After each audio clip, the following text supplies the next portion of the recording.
good evening, everyone. We will call this meeting to order. Let's get to work with the pledge.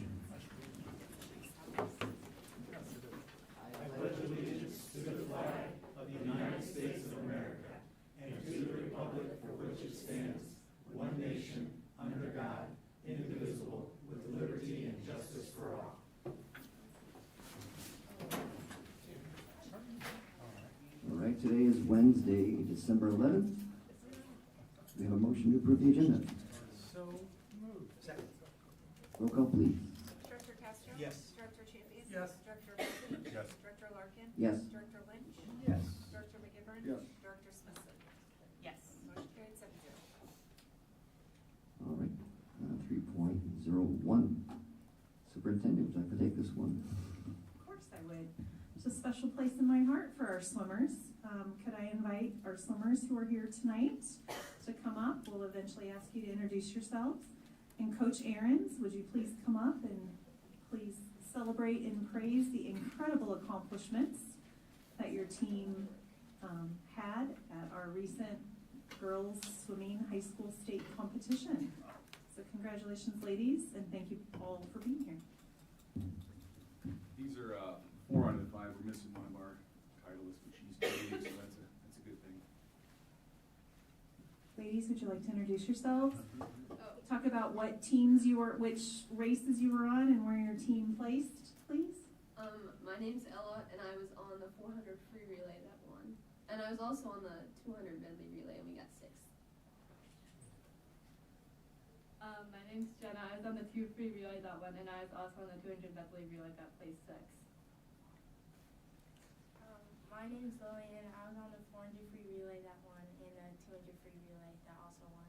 And I think you had 2 second place individual finishes. Can you share with us in what events? Sorry, you're not off the hook. I got second place in 150 free.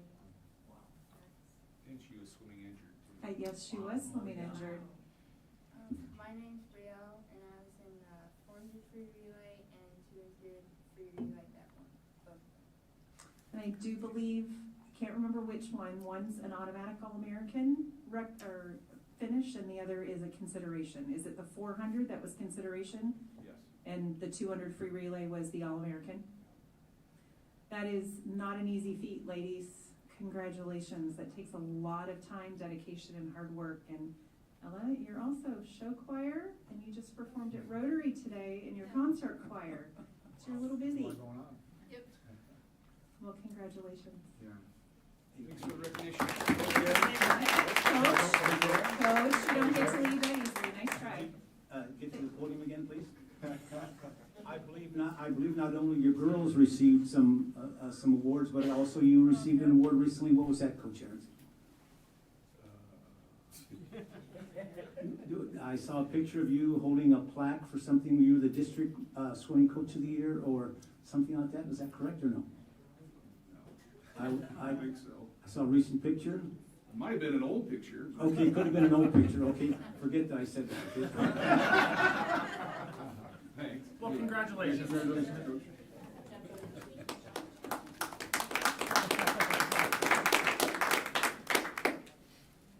All right, next up, 3.02 is Kaylin Mahoney here. I do not believe Katie was able to join us.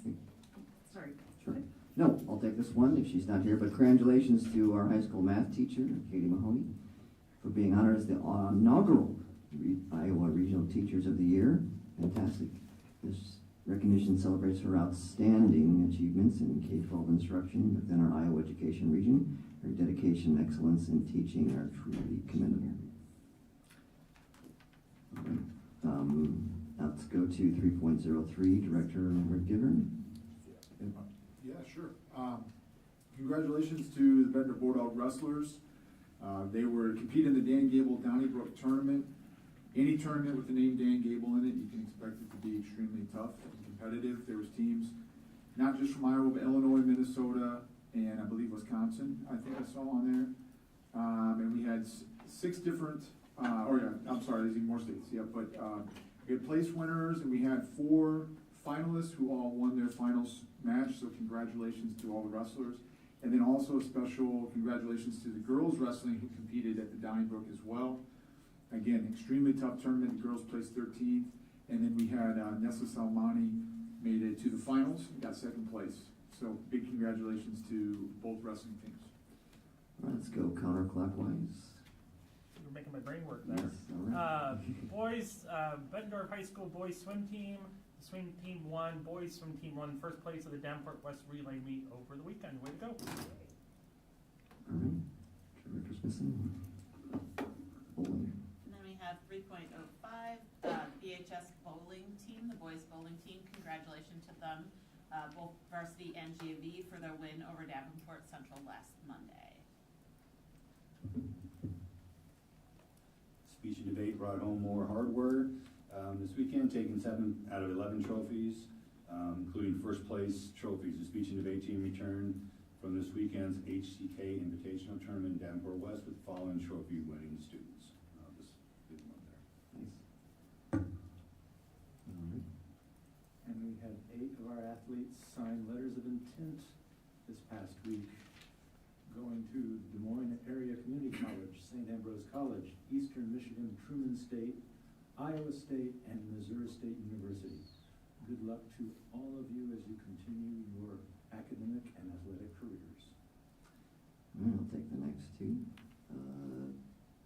State School Board Award, given to 2 of our very own here, Director Lynch, Director Smithson, for continuous dedication and professional development and enhancing your knowledge and skills by attending IASB-led learning events. And Could be all of us next year. could be, and that parlays into our superintendent as well, for also receiving the Award of Honor and participating in a certain number of learning opportunities and having at least 2 board members receive individual achievement awards. So congratulations to you 3. All right, our student representative, is she here tonight? Yes. All right, let's do it.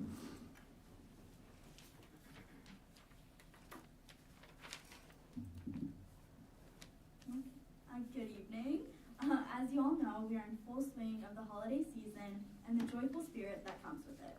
Student Council wanted to emulate that spirit and interact with our community in different ways. Each class has been tasked with finding a service project.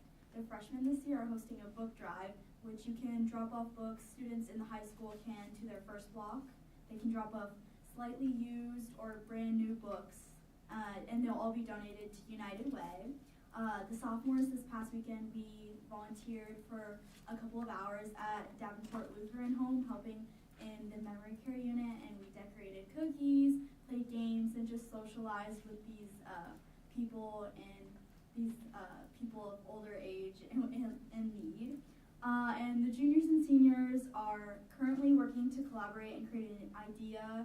They're still in the works because they want to make sure it goes to their fullest potential.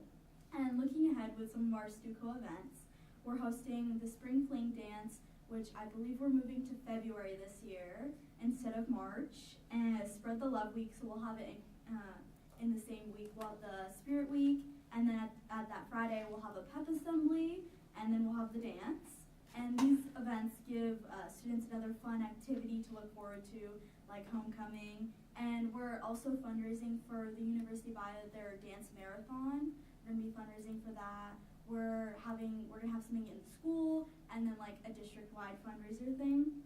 And then lastly, we're having a high school exchange where we're inviting other student councils to come here to Bettendorf during the school day, and we're gonna collaborate and talk about ideas and share like what we've done and how we can all improve, and just other opportunities that each student council can take a chance of. Are there any questions? What type of fundraiser are we talking about? Well, they haven't created it yet, but they had something big going, but it's for dance marathon, which it all goes to the University of Iowa. They're still in the works, so I can't say anything. Okay, well, please let us know. Yeah. More details. Thank you. Thank you. 3.11, this is that portion of the meeting where those citizens of the community wishing to address this body, now's your time to come forward. Please check in with the board secretary. Keep your comments to 3 minutes and keep it civil. All right, having seen no one, on to the BEA report. Thank you. Good evening, members of the Bettendorf Community School District Board, not read without my bifocals, district leadership and guests. My name is Beth Waller. I'm a fourth grade teacher at Grantwood, as well as the secretary for the Bettendorf Education Association, or BEA. Emily couldn't be here tonight, so I'm here to provide an update on where the BEA stands as we close out the year. We've had a busy and productive month, and I'd like to share some highlights and progress in a few areas. As I said, Emily is not here, as she is currently participating in a local leadership Zoom with other ISEA leaders across Iowa tonight. This ongoing leadership development opportunity is a testament to her dedication and commitment to our educators and the BEA organization. Additionally, at the start of October, she was surprised and honored to receive a nomination from the ISEA president to attend the National Education Association Leadership Conference, mouthful. She was officially selected and invited to participate in this event, and that starts and takes place in Seattle, Washington, starting tomorrow. Emily is truly thankful for this opportunity and looks forward to applying the knowledge and insights from the Leadership Conference to strengthen our organization and further support our district. So at the beginning of this month, we held our monthly BEA meeting where our building representatives brought forward updates from their respective buildings. These updates included a variety of concerns, celebrations, and general feedback from our building representatives following their meetings with building administration. At this time, there are no significant new developments to report from this meeting. However, we continue to appreciate the open lines of communication between teachers and building reps, and then the building reps and administrators, and these regular meetings remain an important opportunity for us to stay connected and responsive to our members' needs.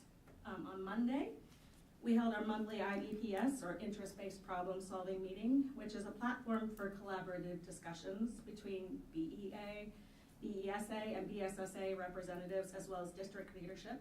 And then during this meeting, we began working on brainstorming and identifying all the positive things our district has going for it and promoting our district. We discussed labor management topics and also began planning for our upcoming interest-sharing meetings.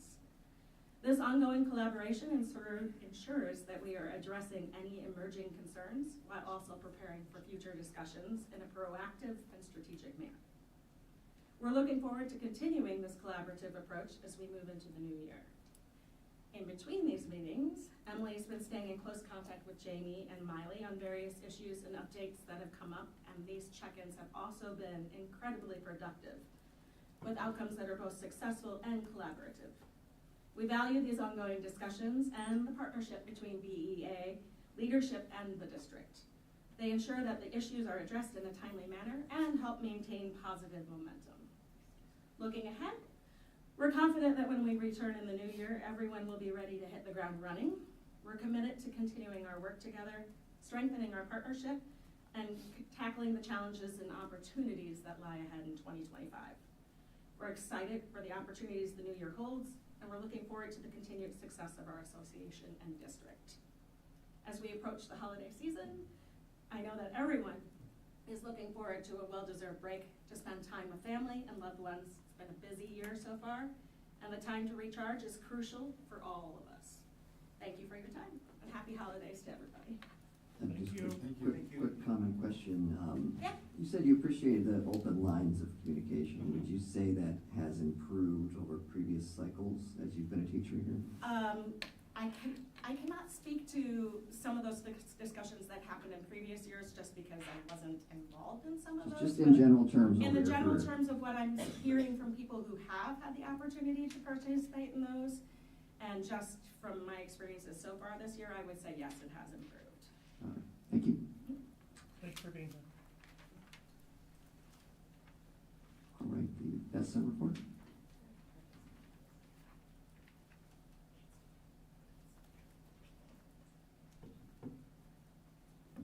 Good evening, everybody. It's hard to believe that the next time we meet, it will be 2025. With only 7 school days left until winter break, you can feel the anticipation from staff and students who are looking forward to some time with their families, friends, and the chance to relax and recharge for the new year.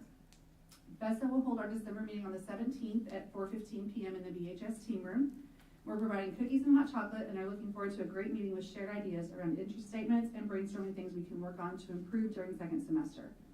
Whether it be communication, accessibility, or any other area, our exec team is looking for ways to improve our members' experience in the new year, and we look forward to that feedback. As we begin preparing interest statements for bargaining this year, we're looking forward to continuing the collaboration, communication, and the overall positive experience we're having as an IBPS team. BESA is looking forward to the process, and we anticipate a very different in a good way, regarding contract discussions this year. My favorite part of the meeting, shout-outs. Our first shout-out is for 2 BSSA members. Alan Hartley from BMS would like to recognize Brian Stamman and Josh Padilla for all their hard work cleaning up BMS when a pipe burst in one of our rooms over Thanksgiving break. Brian and Josh came in over break and cleaned and helped support efforts to fix the water break. When the teacher came back to school on Monday, you could not even tell there was standing water in their room 2 days prior. Thank you both for all your hard work. Heather Budd from Paul Norton would like to recognize Building Secretary Vicki Saxton and Behavior Interventionist Jennifer Meese. Vicki is a very reliable and dependable secretary who always is going above and beyond, not only for the Paul Norton staff and families, but also for me. She's always willing to help with whatever is asked of her and takes the initiative to complete tasks that she sees that needs done. I greatly appreciate all that she did while I was on maternity leave, keeping everything moving at the beginning of the school year, working with the new attendance codes and new staff members, all while doing it with a positive attitude. Thank you so much for your dedication to Paul Norton. Jennifer was new to our building this year and came in so excited and ready to dig into her position. This year also came with taking on the new TLC programming in our building. She not only was all hands on deck all the time, but so flexible with her schedule as her day-to-day work was consistently changing while we were writing plans for students and seeing what worked for student needs. I greatly appreciate her work ethic and flexibility. She goes above and beyond for the students and staff of Paul Norton, and I'm very grateful that she joined our team this year. Jill Breslin from Grant Wood would like to recognize paraeducator Melissa Paulson. Melissa's dedication, patience, and unwavering kindness do not go unnoticed. Each and every day, she goes above and beyond to create a nurturing and supportive environment for our kindergarten students. Her ability to connect with the children, offer guidance, and make learning fun is truly inspiring. The positive impact she has on their lives is immeasurable, and it's evident that they feel safe, valued, and excited to learn with her by their side. Melissa brings warmth and compassion to the classroom, and her hard work does not go unrecognized. I appreciate Melissa's commitment to always giving her best, and we're very fortunate to have her as part of our team at Grant Wood. Please keep those shout-outs coming. It really is one of the best parts of my job as BESA president to be able to recognize the positive difference our classified staff members make in the district every day. I want to personally wish you all a safe and wonderful winter break and hope that you all have the chance to recharge, relax, and spend some quality time with loved ones. Thank you. All right, thank you. I was delighted to hear how people can rapidly redeploy their time when the daily routine changes, and sometimes you have to deal with pop-up situations. Okay, Superintendent, over to you. Good evening. It's been busy, but great stuff is going on. So as Beth mentioned, we did have the opportunity to meet this week for interest-based problem solving. The conversation continues to be very rich and collaborative, and I think we're really digging into some important topics. As Beth shared, we started looking at what are the strengths of our district. I shared with all groups that we had had a robust conversation the Thursday before around our strategic plan and around some foci with enrollment and enlisting staff to become goodwill ambassadors. As a follow-up to the conversation that the board had, I shared that with the teams, the leadership team, BESA, BSSA, and BEA. That was a great conversation. We're also continuing to dig into student and staff absenteeism data and problem solving and brainstorming together about how do we support increasing both. Would you say that was a fair? I'm looking at Beth saying it.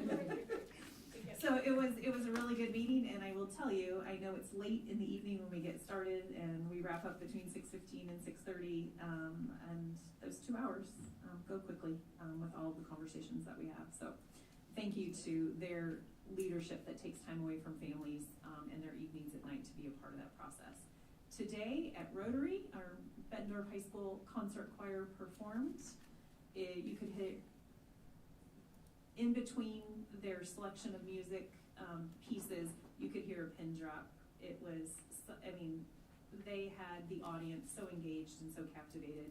So our director, Chase Shoemaker, as our high school team knows, he is outstanding. I've worked with a lot of choral directors and they have been wonderful, but there is something special about him and we are very blessed to have him on our team in Bettendorf. They were outstanding. I received so many compliments. So we have the privilege of performing at the Bettendorf Rotary every other year. PD gets the opposite year, and so it's always fun to see our students in action. And if you want to hear them, your opportunity to hear them will be Monday night at the PAC at 7 p.m. Our high school will have their winter choir concert, and Tuesday night our middle school will follow up with their annual winter choir concert at 7 p.m. in the PAC. So don't miss those. I hear there's caroling before the high school one as you enter the PAC. So make sure you put some time on your calendar to see our students perform. I next want to thank, I might get a little emotional, our Bettendorf High School boys basketball coaches and players for their very thoughtful tribute. They did in honor of Jacob Hoffman, who, if you remember, is the senior we lost at the start of the school year. I don't know if anyone was there. I couldn't see in the audience. It was a wonderful tribute, very thoughtful. He made such a tremendous impact on staff and students and was deeply passionate about not only our Bulldog basketball, but Hawkeye basketball. And so I want to thank that team for the time they took and the thoughtfulness they put into that tribute to honor him. And Haley, I can't look at you. So it's never easy. Tomorrow, we, as the 21 superintendents in the Mississippi Bend AEA, we will have the privilege of meeting with legislators for almost most of the day. Tomorrow, we'll have our Republican legislators and our Democratic legislators.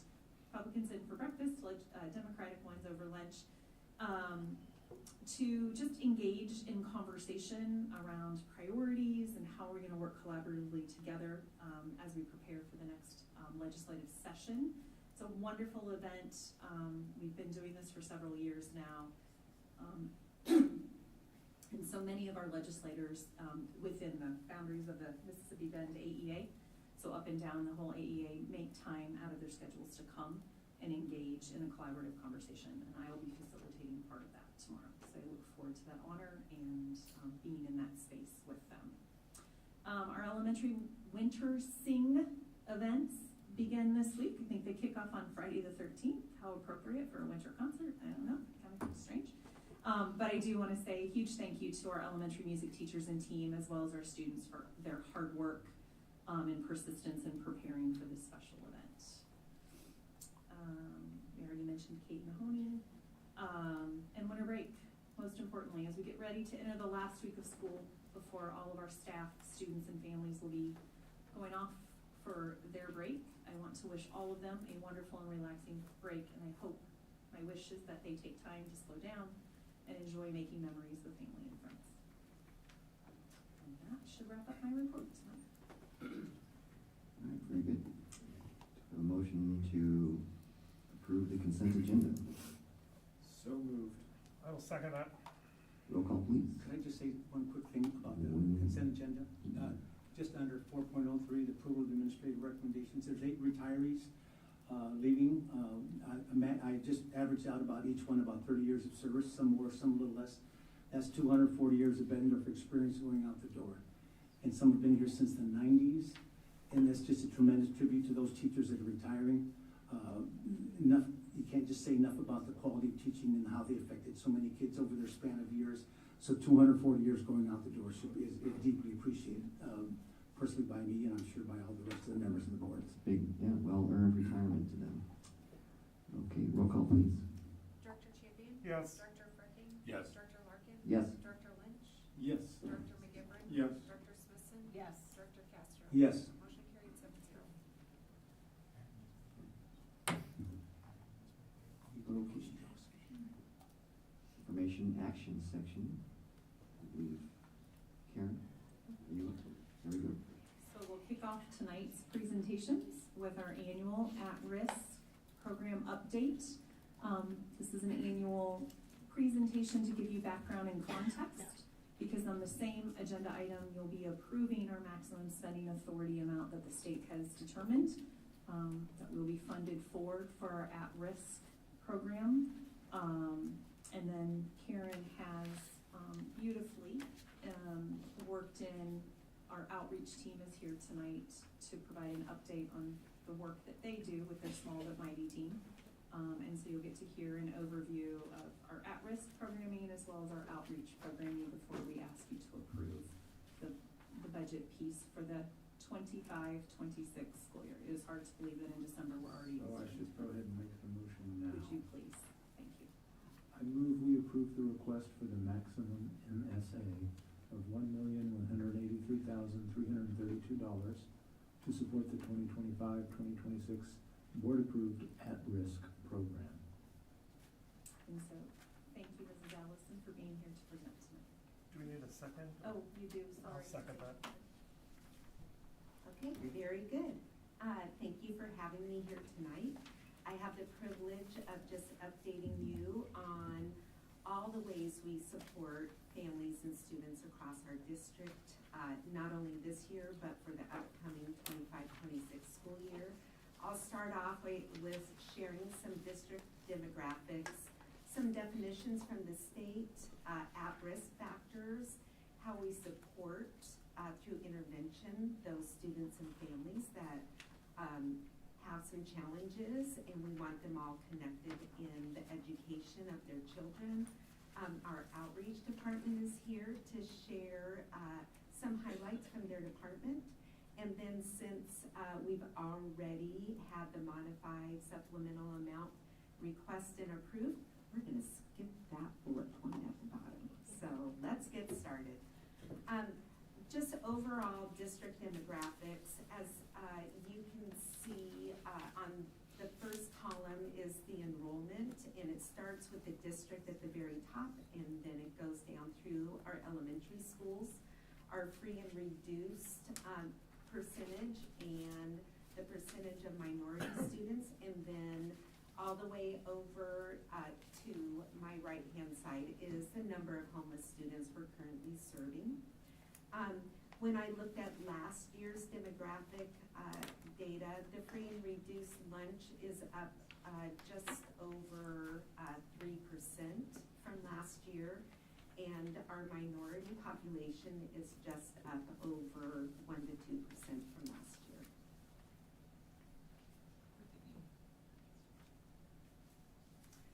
So the state of Iowa has told us what the definitions of dropouts are. One of them is returning dropouts, so those are those students that are 7th through 12th grade that unenrolled from school, and it wasn't due to them transferring to another school or educational institution, and then they re-enrolled in school. And then those that are potential dropouts, which is 4th through 12th grade. And they have two of the factors below that puts them more at risk of becoming dropouts.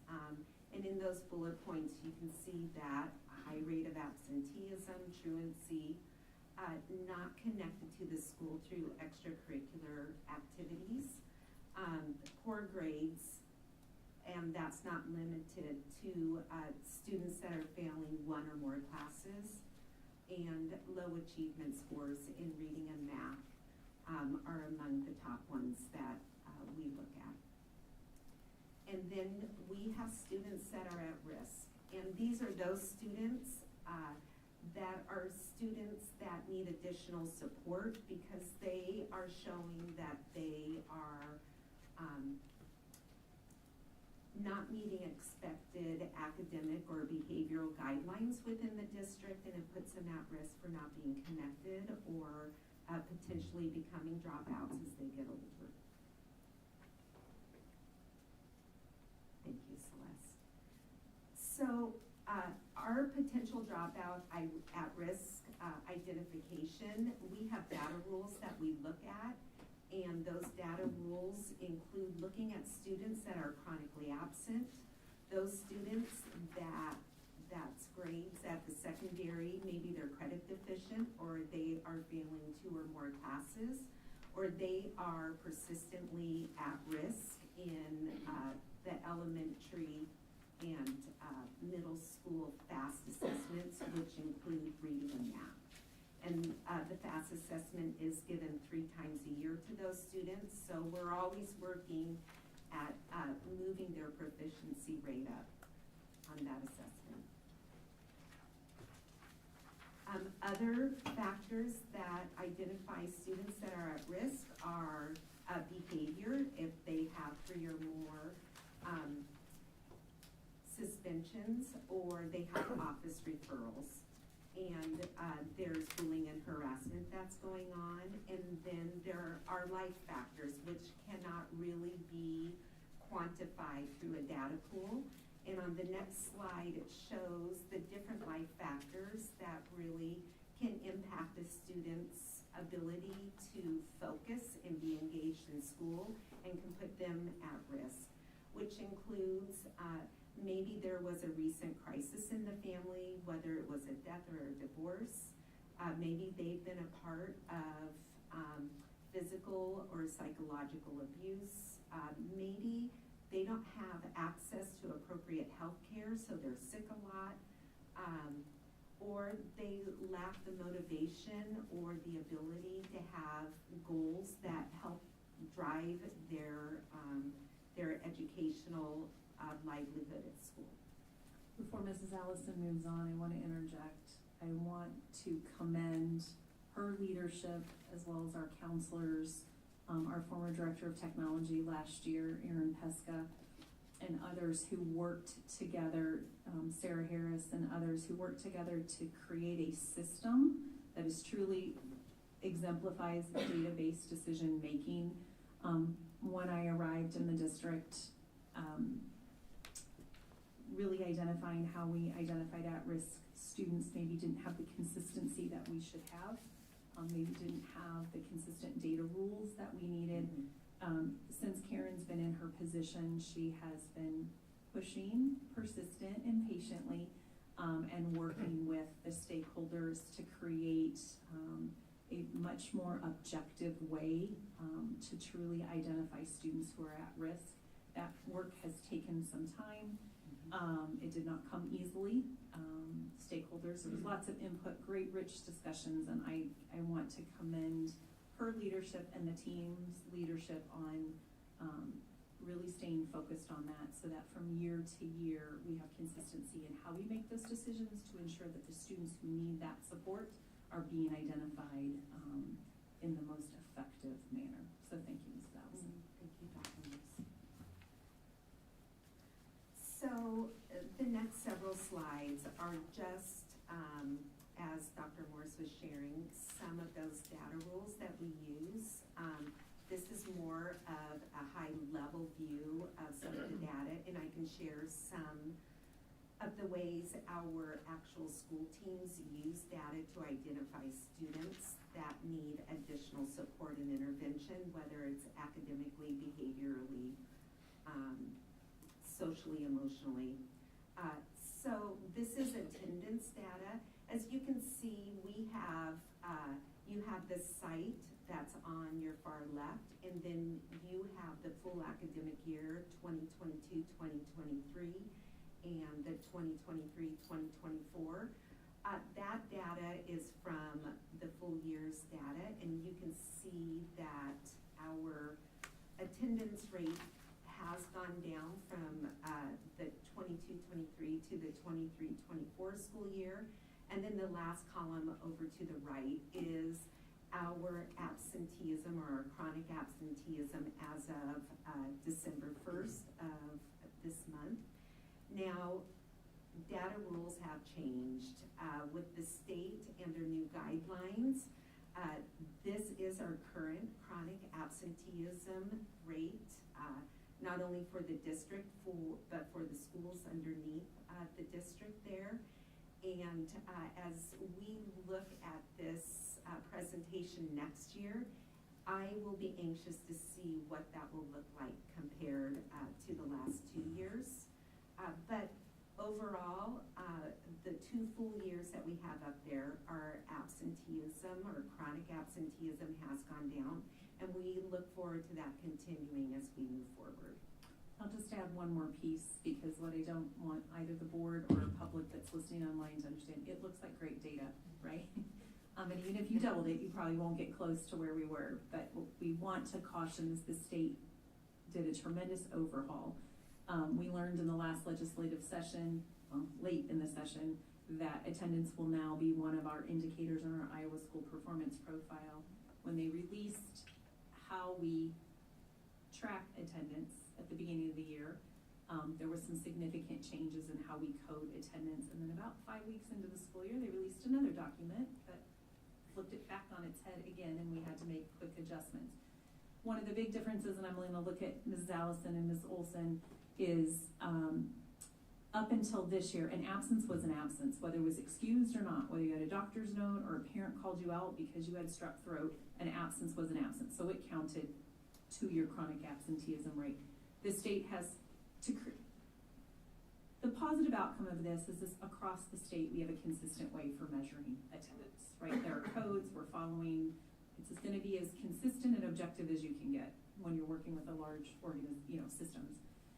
But the difference now are there are certain exemptions we can apply to those attendance codes that then will truly mark them exempt from it counting towards chronic absenteeism and chronic truancy. So just keep that in mind as we bring data back next year. It does drastically look different because the way we code attendance has changed dramatically. Did I summarize? Have I listened well and summarized Yes. accurately? Okay. That is accurate. I'm trying to learn as well. Okay, sorry to interrupt here. The next data set, this is an example of academic data that we use across all buildings, elementary and middle school. This is a reading data, and our at-risk monies goes towards interventionists, our academic interventionists that support students that are at some risk or high risk. So if you look up there, the some risk is in yellow, the high risk is in red. I've done it by grade level across our district.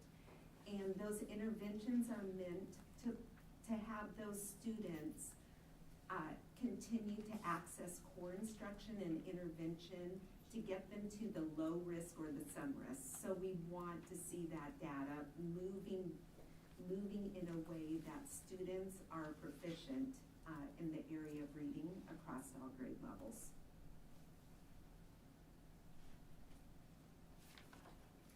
And that's done through our tiered supports and services. It says for at-risk students, but really the multi-tiered systems of support really is for all students. All students have access to core instruction, which is in the green. In the orange yellow, that is tier 2 support. That means there are some of those students, 5 to 15%, that need something above and beyond the core instruction through an intervention or differentiation within the classroom or through an academic interventionist. And then beyond that, some of those students still need something more, and that's through the tier 3 or the very tip of the red triangle, where we need to intensify the intervention and increase the time and many times reduce the group size to give them what they need so that they can be successful. At tier 3 at the very top, we do have some students that move on to what we call a disability suspect. And those students are evaluated for special education because there's a belief that there could be a disability and they need additional support through special education. So another piece I wanted to mention is that not only as a district do we subscribe to the multi-tiered systems of support and we look at data on an ongoing basis, so do all of our buildings. All of our buildings have building leadership team. They look at data for our core instruction and what's happening across the building in behavior and academics. And then all of our buildings have tier 2 teams that really look at those students that need something more. They look at student data and information using data rules to say, yes, this student needs more intervention in this specific area, and then they monitor the student's progress, and they either keep them in the intervention, they might intensify going up to the tier 3, or they might go back to the differentiated core or core instruction. But each of the buildings across the district, they have tier 2 teams that are comprised of certified teachers and tier 3 teams that are comprised of certified teachers and administrators. Those certified teachers include instructional coaches, grade level teachers, academic interventionists, instructional coaches. So really, as we look at data in an ongoing fashion, we're really looking at how are we making a difference in students and their achievements, both academically and behaviorally, and what do they need in order to be successful academically and behaviorally.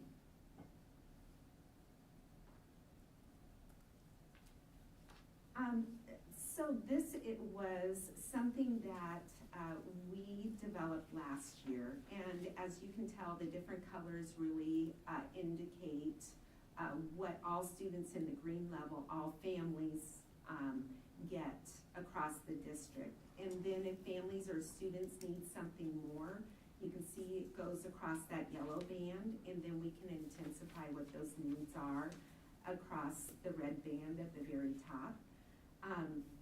Different supports are seen up here. We have the family engagement, the behavioral support, academic support, basic needs, physical health. All of these are things that our students need, and we monitor the data throughout each of these areas. For example, the family and student engagement, we've had family brain health nights. We've extended invitations to our family brain health nights. We've had 3 elementaries and the middle school go so far this before winter break, and then we'll have another round after winter break going into springtime. And this is an opportunity that we extend to our therapeutic learning classroom families, and then all families across the district, to learn more about how to help support students being regulated and the science, the brain science behind that. The academic supports in the yellow band, there are math and reading supports. I would say that Marty Beck and Rhonda and Jamie's team have done a great job at really enhancing those interventions that are research-based interventions across our sites. And then, as you'll hear in a little bit from our outreach department, they really support the family's home life and what they need at home, whether it is medical care or they need housing or food or other resources. They attend families at meetings or parent meetings that happen in schools to help be their support too. So there's lots of ways that we support our families with at-risk funds, and throughout this chart shows all the different ways that the at-risk money and the supports that we have in our district to help students access their right to an education, and not only access, but hopefully thrive and do really well as they experience Bettendorf from preschool all the way through graduation.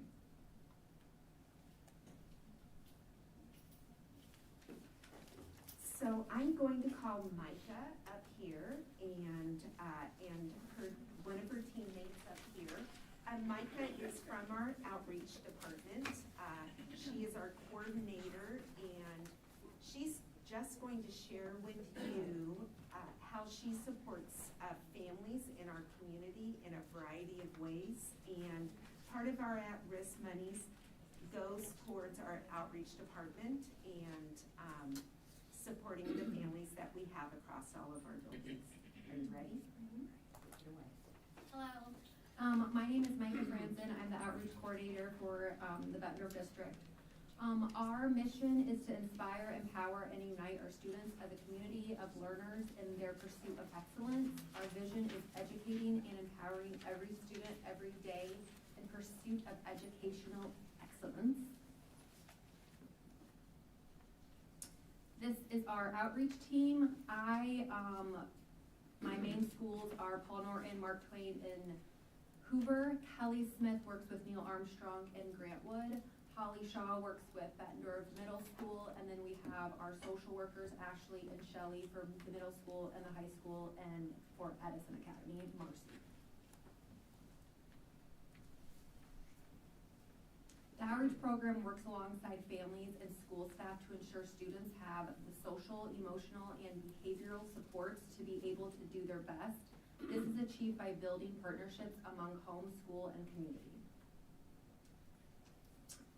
Our home visits include developing positive, trusting relationships with the parents, support parents as they develop and care for children's physical, social, and emotional well-being, assist in times of need or crisis, connect families to agencies and services, and help navigate complex systems to use services successfully, and help families identify and use positive informal supports.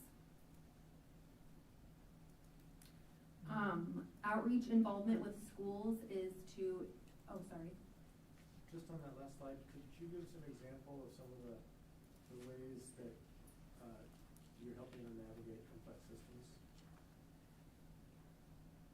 Well, would be with housing and when families have back rent or their Mid-American bill is way overdue, so we are able to help find funding to help support them so they don't get evicted or their lights and water shut off. You also help them sometimes access medical care, right, Yes. and navigate that system. Yeah. Yes.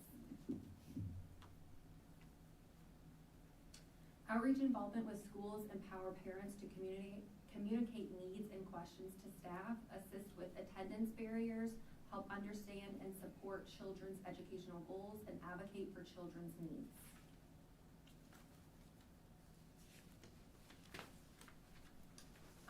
Involvement between outreach and the community are collaborating with local social service, medical, mental health, and community support agencies through referrals, partnerships, and collations, encourage activities and volunteerism, organize donations and volunteers for food, school supplies, family needs, and holiday gifts. These are some of the community partners we have. Hy-Vee on 53rd helps us every year with our Pack the Bus event and our holiday baskets. St. Peter's, they allow us to use their space for holiday baskets, which is huge. Our Lady of Lourdes, Bettendorf Presbyterian, Redeemer, Trinity, Bettendorf Rotary, Rock Valley Physical, and Russell Construction all donate for school supplies and holiday baskets. These are some of our measuring success for our first quarter of this school year. In the first 3 months of this school year, we have accumulated 40 new long-term families, 80 students, and 73 short-term families. Our Pack the Bus event was held July 13th at Hy-Vee on 53rd. We raised $477 and 3 large totes full of school supplies. Our school supply drive was held at Grantwood Elementary, and we provided backpacks and school supplies to 183 families, including 306 students. Today was our last day of holiday baskets. It's a great thing to do, but it can be tiring. But we were grateful to be able to continue to use the space at St. Peter's Church on Middle Road, and this year we provided Christmas gifts and food to 108 families, including 254 students. And those are all our students, right? All Bettendorf. That's what I thought. The outreach team provides support to families and students in achieving social, emotional, and behavioral well-being. We collaborate with parents, teachers, counselors, nurses, and other staff to create a supportive environment for student success both at school and home. Thank you. Does anybody have any questions? Thank you. Thank you. I just have one comment. It's interesting I think about what else can we do, and I think it's like, we really have full court press, zone defense, man-to-man, I mean, to try and get our absenteeism down. I mean, I don't know what else we can do, other than just go and pull them out of bed. Yeah. Okay. That was it. Yeah.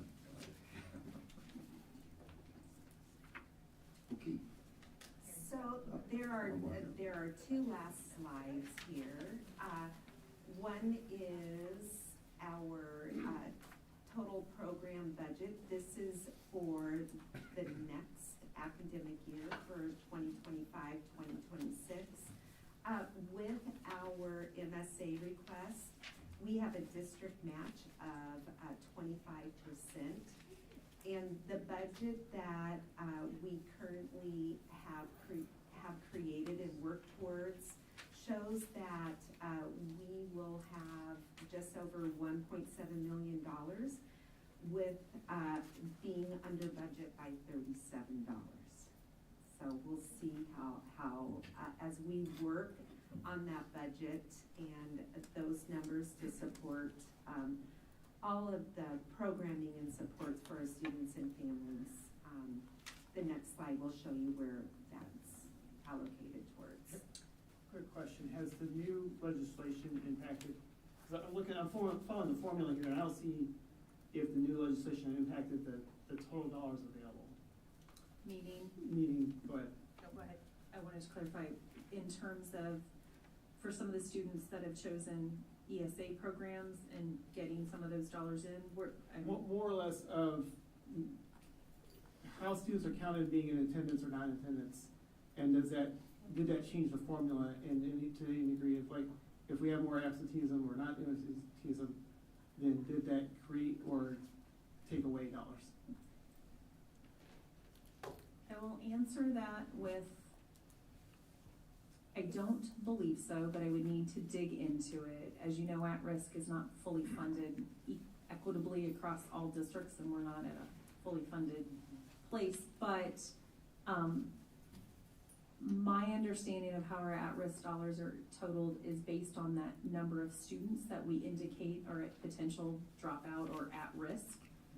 Hence why creating strong database decision-making rules, so you don't one year have 300 kids and the next year have 600, and you're always, because you're a year in the rears, trying to chase that. So I can't say for sure if it has or hasn't. I am not aware. I mean, chronic absenteeism obviously is one of our criteria for putting a student in. It could qualify them for at-risk. So could it have an effect on it? Yes. But are all of our chronically absenteeism students meet the other at-risk categories to get qualified as an at-risk student? Not necessarily. They're not exclusive or inclusive of each other. Did that answer? The other piece I want to say, and I will commend Kurt and Karen for their diligence to get this budget close. This budget holds, there's 2 object codes associated with it. And this helps us fund either 100% or partially our entire outreach team, counselors, SROs, interventionists, I'm trying to think of social workers, security support in addition to your SROs. I think I said counselors at every building. This has a lot of support staff in it. Including Edison. However, these dollars do not cover 100% of our need. And remember that all of the staff categories we just gave you are not, all of those positions are not funded 100% in that budget. We have to split fund that, or we would excessively exceed, but we were over, and we have to. I mean, this is how it works.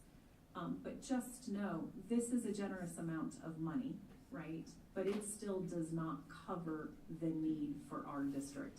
If we want to continue to have the absolute rich resources that we have in our district for social workers, counselors, SROs, security, outreach staff, interventionists, our Edison team, they are incredible incredibly important to the work that we do to support our extremely complex students that we have, and to make sure we're supporting teachers, because in the end, these supports help make sure those students are successful in the classroom and help and make our teachers more effective and successful.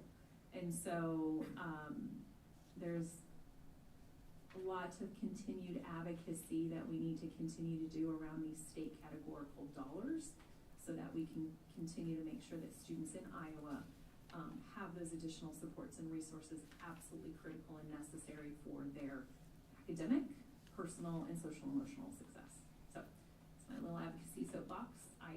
IBPS heard me the other night. I was quite on an advocacy role. That can attest to that. And so we feel blessed by these dollars, but know that we're going to continue to push for additional dollars.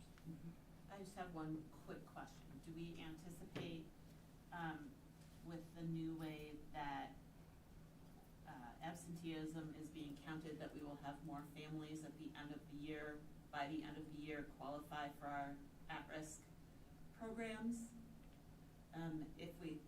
Because of the way that it's counted, and therefore we may be short next year because we have more students to serve? I'm just curious. I'm a little concerned the other way around. Okay. In the sense that now you have exemptions, so that could decrease the chronic absenteeism rates. However, in the way we are identifying students at risk, absenteeism is not the sole indicator.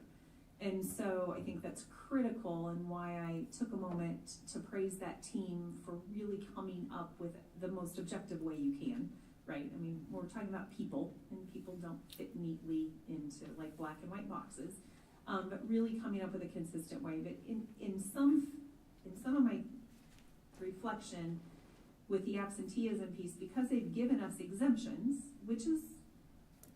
that's not a bad thing, it could decrease attendance rates, which then could decrease what our reported number of students at risk are. I mean, since we've enlisted these database decision-making process in this, we're being very consistent. I mean, we're seeing increases, but we're not having these weird fluctuations. And so just to say, we need to just continue to be mindful. The state has their formula for how they calculate it. You can see that up there. We don't get to say we want $1.8 million. So we sort of have an advantage that we've already looked at, like we don't just identify on one or two things. We have a whole, it's all based on data, right? So it's not like, I think this family needs help, right? So we're gonna base it on what we think is happening. It's based on the data, so that maybe that absenteeism isn't gonna swing it as much. Correct. That is what we're hopeful for. And I don't know, Karen, if you want to add anything else, or Jamie, from your perspective with the attendance codes, but still, all of this is still very early in terms of how last legislative session's initiatives are impacting our budgets. And I did identifying students that are at risk or potential dropouts. Every site, all the counselors, the administrators, the building teams, they do a great job of looking at their building's data, knowing their students, having the nurse be involved. They know the students at a different level to make sure that we're appropriately identifying those students that might have additional needs.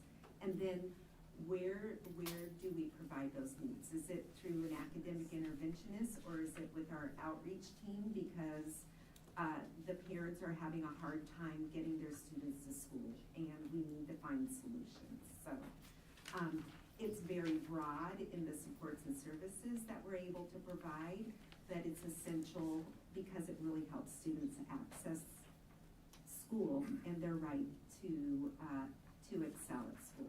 So the very last slide is this is our dropout budget, or at-risk budget by category. You can see that line number 1 is really the alternative high school and dropout prevention. Maybe there are support staff at the high school that help students in that line item. We have our guidance counselors are there.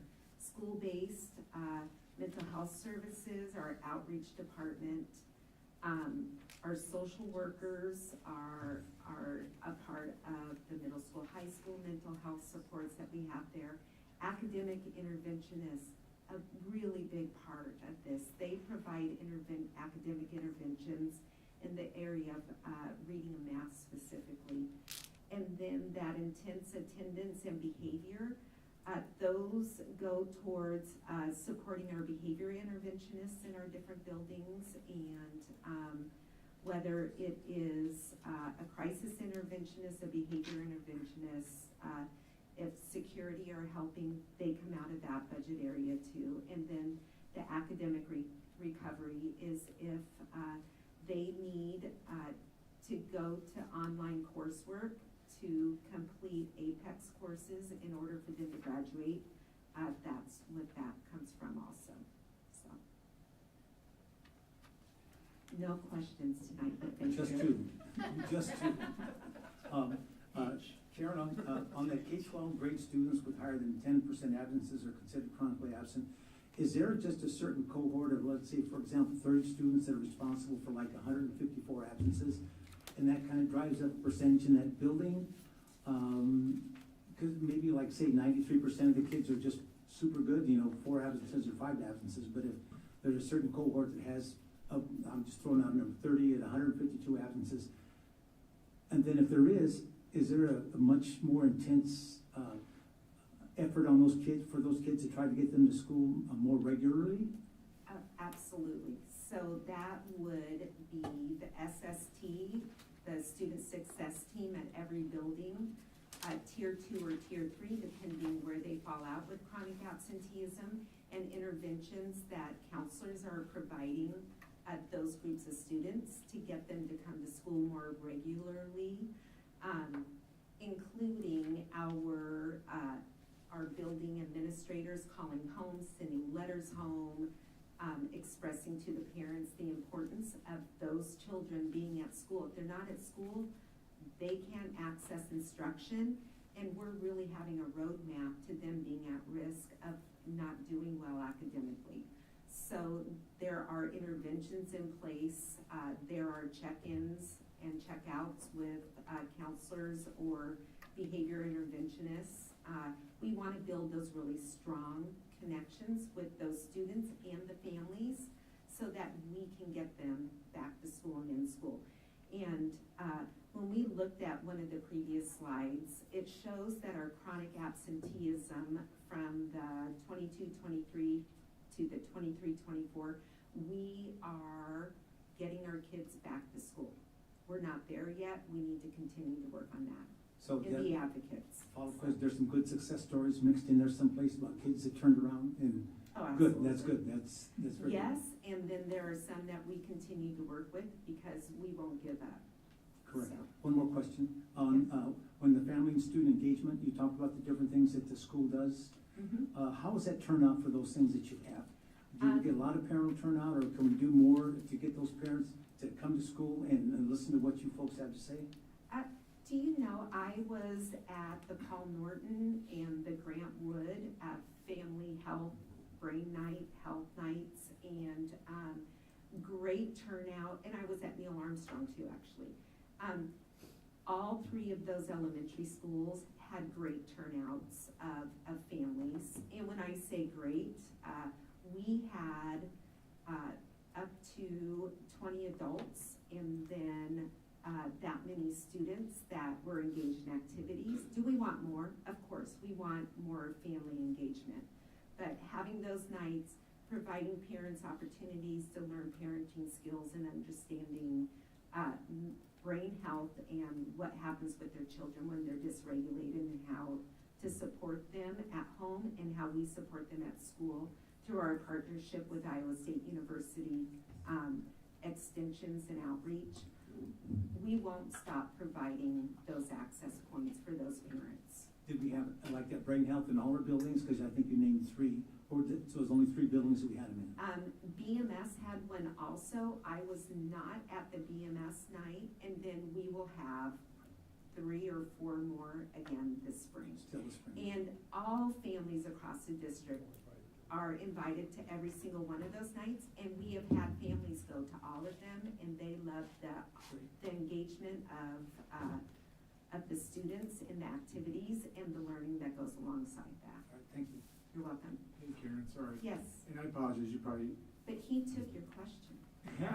no, I was just, so when I'm looking at that, when I see the drop of 13%, is that so that's all driven, and I'm sure you explained that, but that's driven by how many kids that we have that fall into these categories and how we adjust that budgeting? I just want to make sure I understand how we. We've had to look at, we're trying to stay within the budget I that see, we have. okay. So we've recoded staff, basically. I see. Yes, so we've had to move things around in order to have $34 left over, I think. Okay. So those adjustments that we made in Yes, order to get. that. absolutely. Okay. It's 37, by the way. Oh, 37, oh gosh. But We this had to counted. look at how we code and recode staff to other budgets. Now, I want to follow up on that with a question about the prior slide. And I just want to review and make sure that I'm recalling correctly. So our at-risk program budget for next academic year is the $1.7 million. Mhm. To support that, we must commit 25% from general fund unsiloed dollars, and that's the 394. Yes, that is correct. And then, that calculation is done and the state says, we will allow you to ask for supplemental authority and funds at the 1.183, which is what we're voting on tonight. That is correct. And that, so once that is approved, we will submit the board minutes into our state system to actually show that we met the deadline, which is January 15th, to request that. Otherwise, the dollar amount diminishes the later you are in getting. Which means either less funds available or more coming out of general fund. Yes. Great way to see that. Correct. Any other questions? One question, on Sure. the 41 families that are homeless. 41 students. Students, yeah, I'm sorry, 41 students. That's okay. How do you classify that, and where does that number rate from like the year before? I think last year there were 44 students, this year 41 students, and those students, we have McKinney-Vento Homeless Student Act. There's a form that's filled out that designates them as homeless. So homeless could be lack of housing that is ongoing, so they might be couch surfing. There are homeless youth within that number too. So we're really looking at those families that have a lack of a steady place to lay their head down. They might be sleeping in a car, a hotel, motel, or they could be couch surfing if they are youth that are considered homeless. Thank you to your team for everything you've done with the baskets, and I'm sure that's a lot of your own time and effort, and thank you for everything you've done. Thank you. Okay. Thank you. Thank you. Thanks, Karen. Karen, natural public speaker. Thank you. Do we have to actually Yes, approve this? we now? do have to Right? do Okay. a vote. Are you ready? Roll call, please. Director Frankie? Yes. Director Larkin? Yes. Director Lynch? Yes. Director McGivern? Yes. Director Smithson? Yes. Director Castro? Yes. Director Champion? Yes. Motion carried 7-0. Okay, 5.02. Sue? So we have our Executive Director of Curriculum and Instruction, Jamie Olson, as well as our District Career Readiness Coordinator, Haley Hoyt, who are going to talk about our District Career and Academic Plan. Slight change, this has historically, not slight change about you, historically had been weaved in with our high school presentation. Legislation again and another area changed. And this has become a legislative requirement, and so with that came additional requirements and things that needed to be done, and they are giving you kind of a summary of what those changes were and how we have responded to those changes and what our plan is. So thank you both for being here tonight. So my portion is super quick. If you remember last year, I had to stand up here and give the presentation, and I said you were getting kind of like the C team. Well, the A team watched it online and said she couldn't do it, so she is back. But what I really want to talk about is all of the work that Haley does around our DCAP plan. Prior to me getting this position, I didn't even know this existed. I didn't even know it was a requirement. Been in the district a long time, and her knowledge and her ability to change with all of the new laws and the requirements, and I just have to say that without her, we would not even be an eighth as far as we are with that. So, with that being said, I'm gonna turn it all over to you, and she's gonna wow you with all that DCAP has to A offer. lot of pressure. Hi, everybody. I'm so glad I'm not sick this year. Hope you're excited. Okay, so if you would like to go on to the next slide. Before we get started, I just always like to point out that not only is this a state requirement, but it ties so beautifully into our own strategic plan. So right here you can see with priority 3, aim 2, we know that we're working to make sure that all Bettendorf students are post-secondary ready. So I just wanted to remind you, in case you forgot, that that's what we're doing here. All right, just a reminder of the state expectations for DCAP. So DCAP is the District Career and Academic Plan.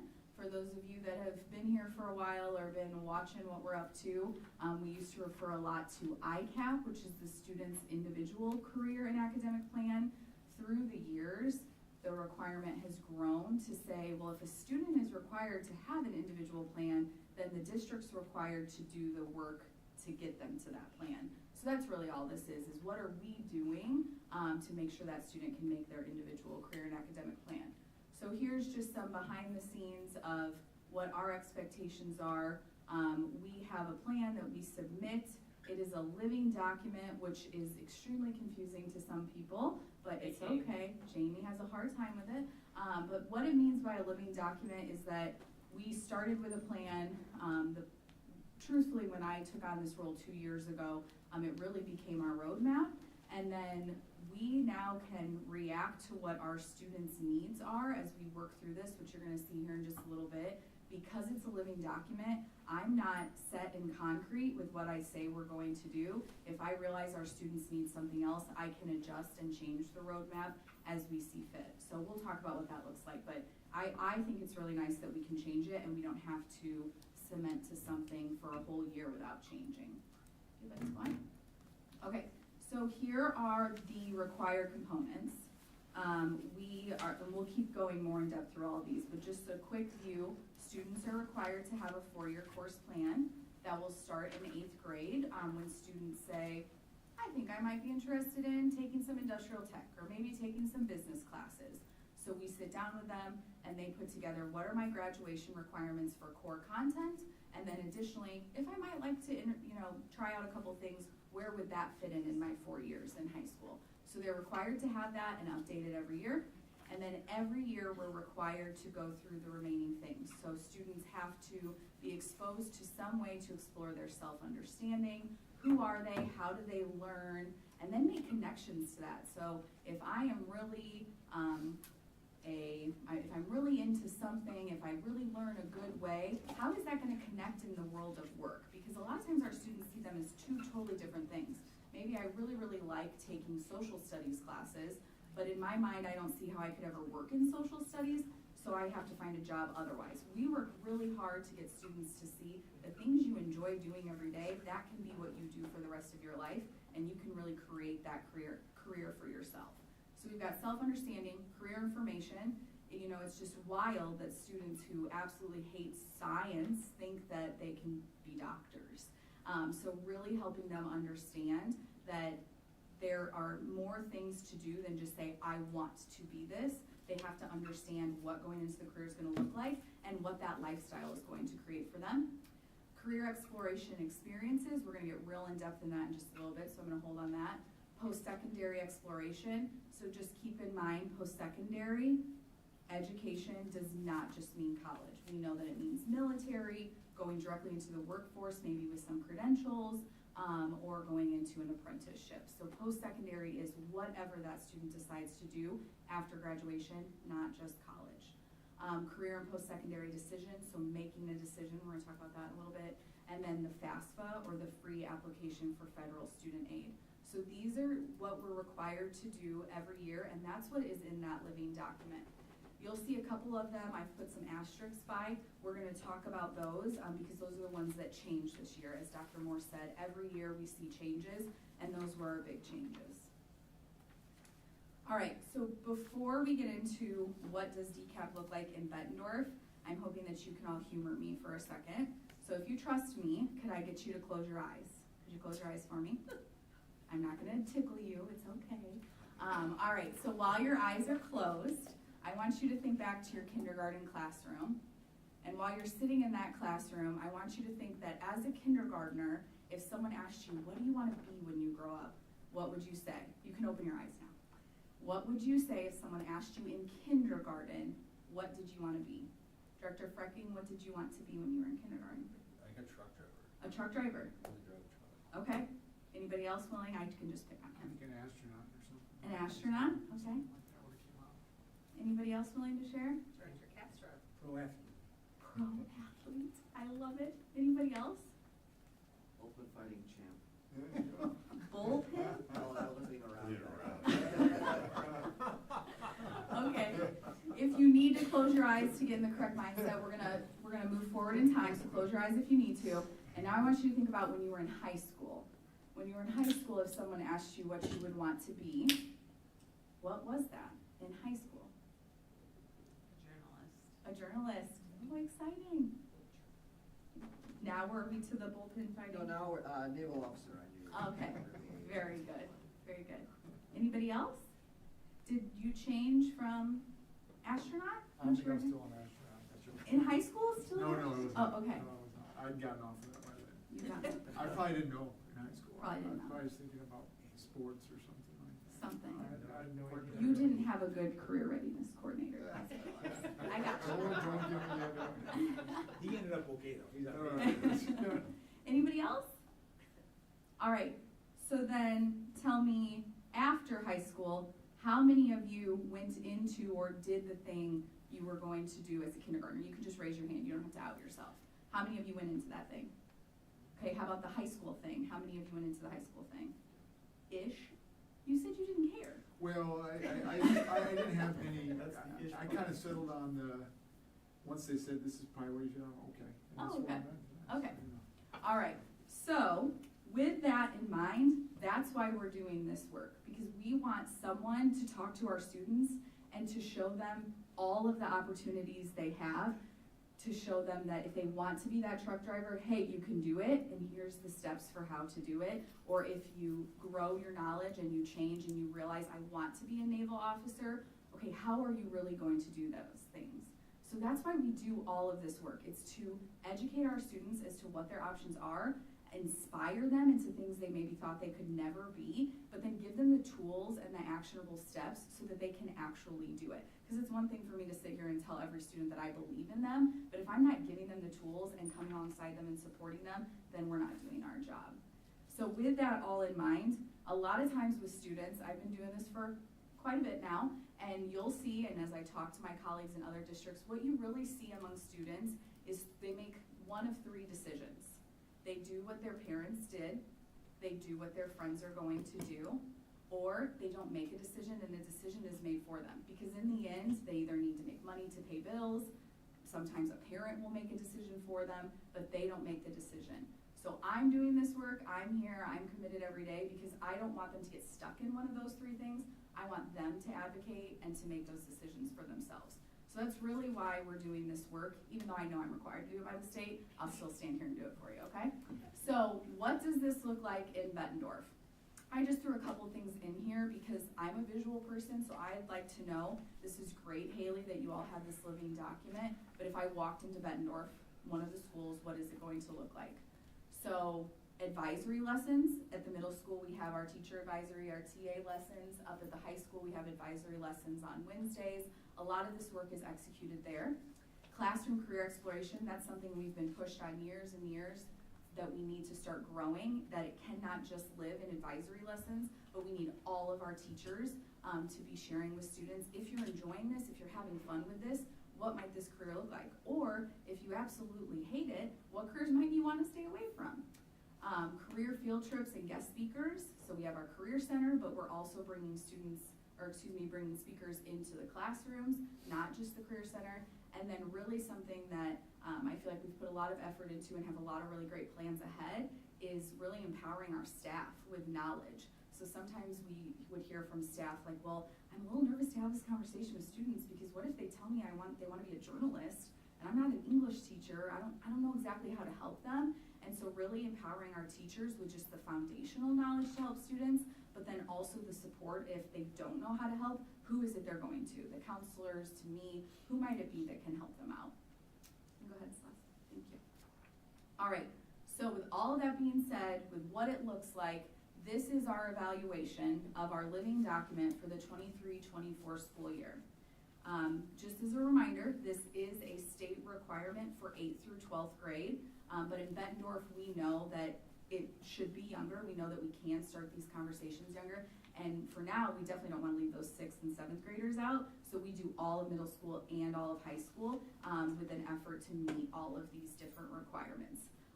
So if you look at the numbers, you were scored based on 4 different proficiency scoring. So you could be novice, developing, proficient, or advanced. So we can all celebrate right now. We have no novice. If we had novice, we would have to be having a chat because I would not be happy. Even the developing, I'm not super excited about, but we're going to be okay. So I'm sure you remember that our score last year was a 17 out of 31. You remembered it, right? Okay, so this year our score went up to 21. So it's an improvement. We've still got work to do. So I'm going to walk you through where I see our areas of improvement based on score and why we got the score, because we do get a good amount of feedback about our score. So I'm just going to stop here at some of our developing and walk through those. First up, our district team members. So last year we had the required amount of district team members. We knew that our district was only at required, not the recommended bigger group, and we did do that intentionally because we didn't need too many cooks in the kitchen to start. We wanted to start smaller, make sure that we were really implementing things correctly, and then we really had a strategic plan to add. So here in a minute, you're going to see a slide with our district team members on there, and you will see that now we've grown from required to the larger recommended group. So I have high hopes that that number will be going up next year. The district summary was a 1, and that one really, what I was told was this, and another one we're going to talk about in a minute, that they saw low scores across the state because they want to always encourage us to use more data and to integrate the work more across the building. Remember how I said like they don't want it just living in advisory lessons, they want this work everywhere. So they said they purposely saw or gave low scores in section 2, and then also the next section, which is section 4. So here in a minute, we're going to really get in depth with the new work-based learning requirements across the state that just came into effect on July 1st. But because we turned this plan in on May 1st, and then by the end of May, they decided they wanted a new definition for work-based learning, and then by July 1st, they implemented that new definition. Everyone scored low because we turned in a plan with an old definition. So they told us to tell you, don't worry, it'll be okay. So don't worry, it'll be okay. And then down to FAFSA, we also have a 1 down there. So really with FAFSA, they have decided that they don't want us just explaining the application to students. They want us to talk about more in depth financial spending, financial cost after graduation. So though it is titled FAFSA, it really is financial literacy with post-secondary planning. So a little bit of a change there after we turned it in, but we'll talk about it, it'll be okay. And then district plan integration, again, that's back to the same thing as the first statement summary, where they just want to continue to encourage us to make it more integrated. So that's exactly what we will do. All right, if you will go on for me. Haley, you're being humble, but our 22-23 plan was the highest in the AEA. Yes. 23-24. They haven't reported everyone's scores to one another, but I have intel that leads me to believe we're at the highest again. But we're not competitive or anything in this district. Just a little bit. Okay, so our DCAP team, our required team members were central administration support, so that would be myself and Jamie leading the work. We were required to have a building administrator initially, so we had Mrs. Guppy, Christy from the high school. Now we are growing to add middle school, so we are growing one of the associate principals from middle school to join us in this work. We were required to have a CTE teacher, so one of our career and technical education teachers. This year we're growing to have 2, and then same goes for our core content or our non-CTE teachers.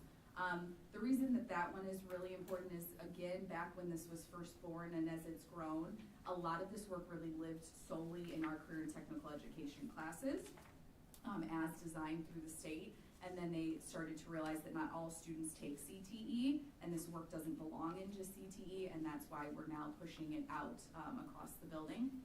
We also make sure that we have our special education students and teachers represented. So this year we're growing from 1 to 2 special education teachers, and then we have 2 counselors from the high school, and we actually, I may have a mistake on here, but we're actually adding a middle school counselor as well to make sure that we're growing in middle school. So this is our DCAP team. Any questions about our team? No? Okay. All right. I wanted to just celebrate a couple of success stories I feel like we have in this, with it being a living document, it never stops, but I want to just take a minute to kind of share a couple of things that I've seen throughout last year, and as we've begun this year, we've had a growth in just the amount of DCAP lessons. So we were doing, well, quite some years ago, we'd have some lessons here or there. Then we kind of got in a habit of 1 career readiness lesson a quarter. And then we grew a little bit more. Now we are at the point where we are very easily seeing 2 career readiness lessons a month at the high school. And I'm very confident to say even more than that at the middle school. So I really think that the the building leadership teams see this as important because they're giving advisory time, which is being pulled by social emotional lessons, by PBIS lessons, by lots of different things, and they are giving time to DCAP, which I think just really speaks to those building leadership teams.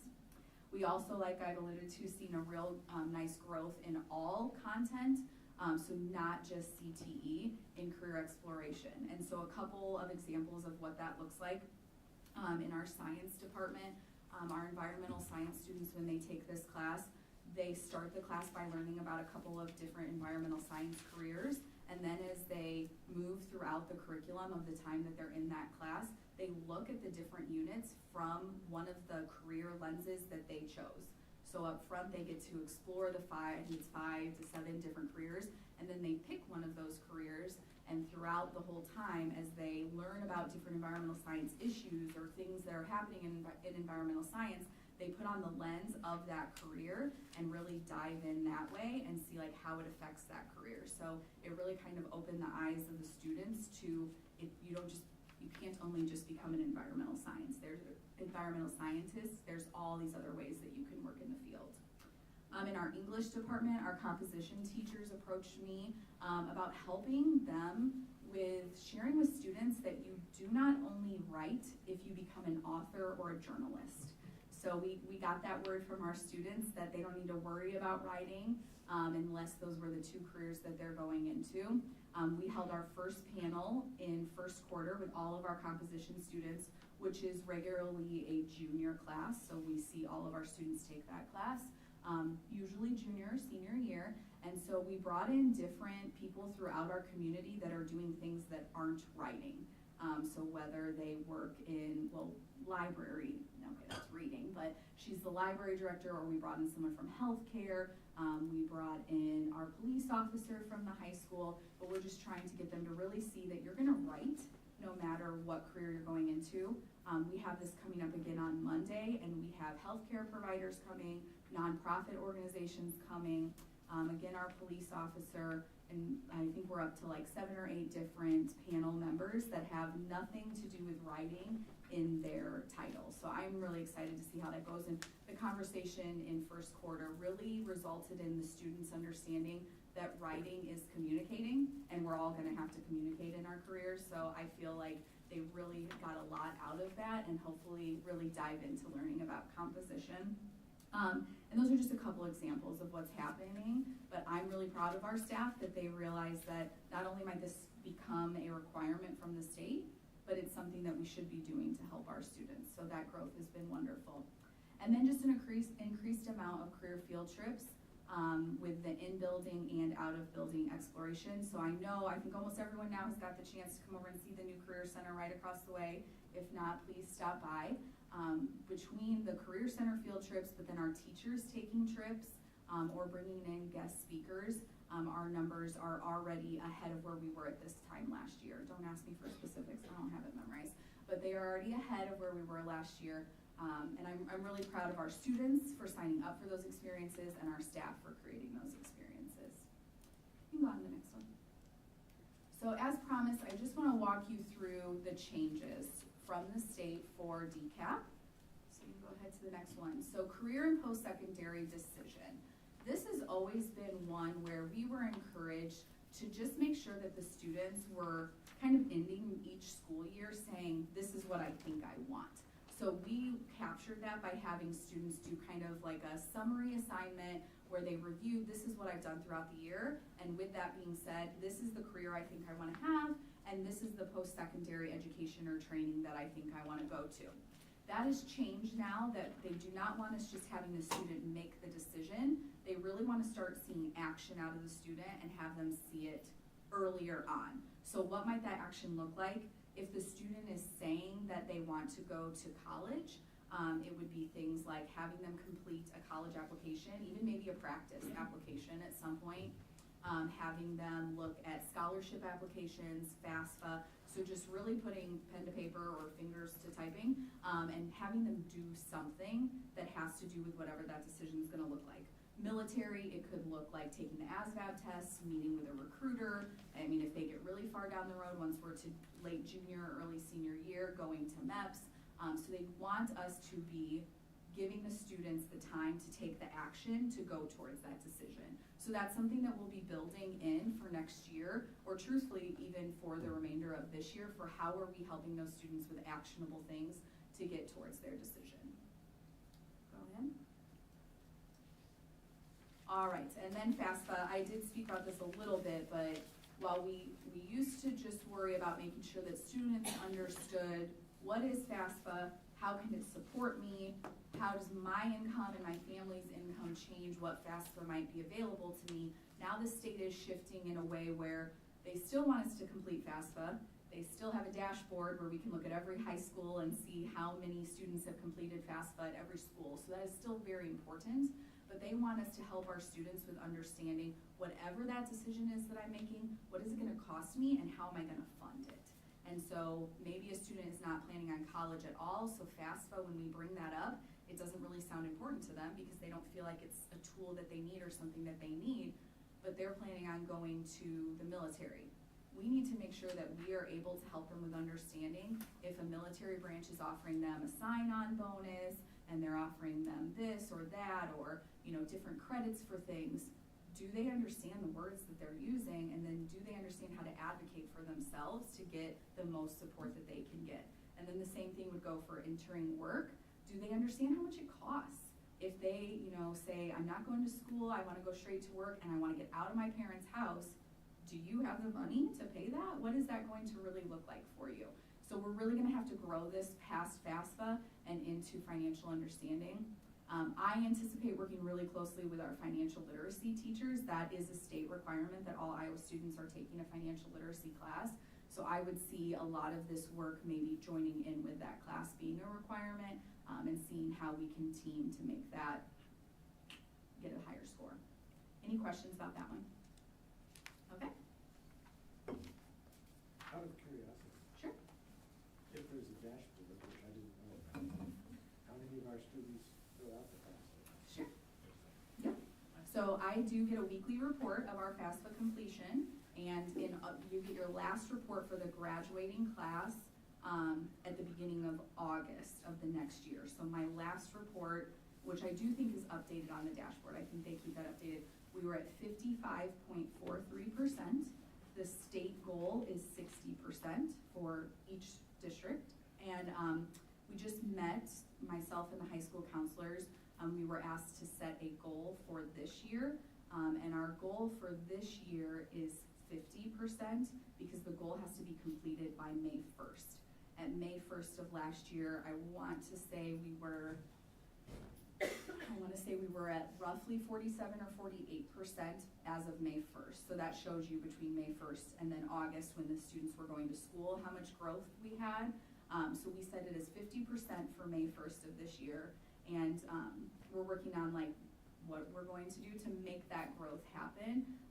And a lot of it, just in case you're wondering like what that plan might look like, a lot of it is communicating with the families and communicating earlier with the families and really personalized communication. So some of our parents might see my name and know like, oh, she works for Bettendorf, but they don't know who I am, where they know their student's counselor. They know that this is their person in the high school that they need to go to if something is going on with their student or they need support. So I'm really working to support the counselors in communicating with families about why this is so important and why they should do it sooner rather than later.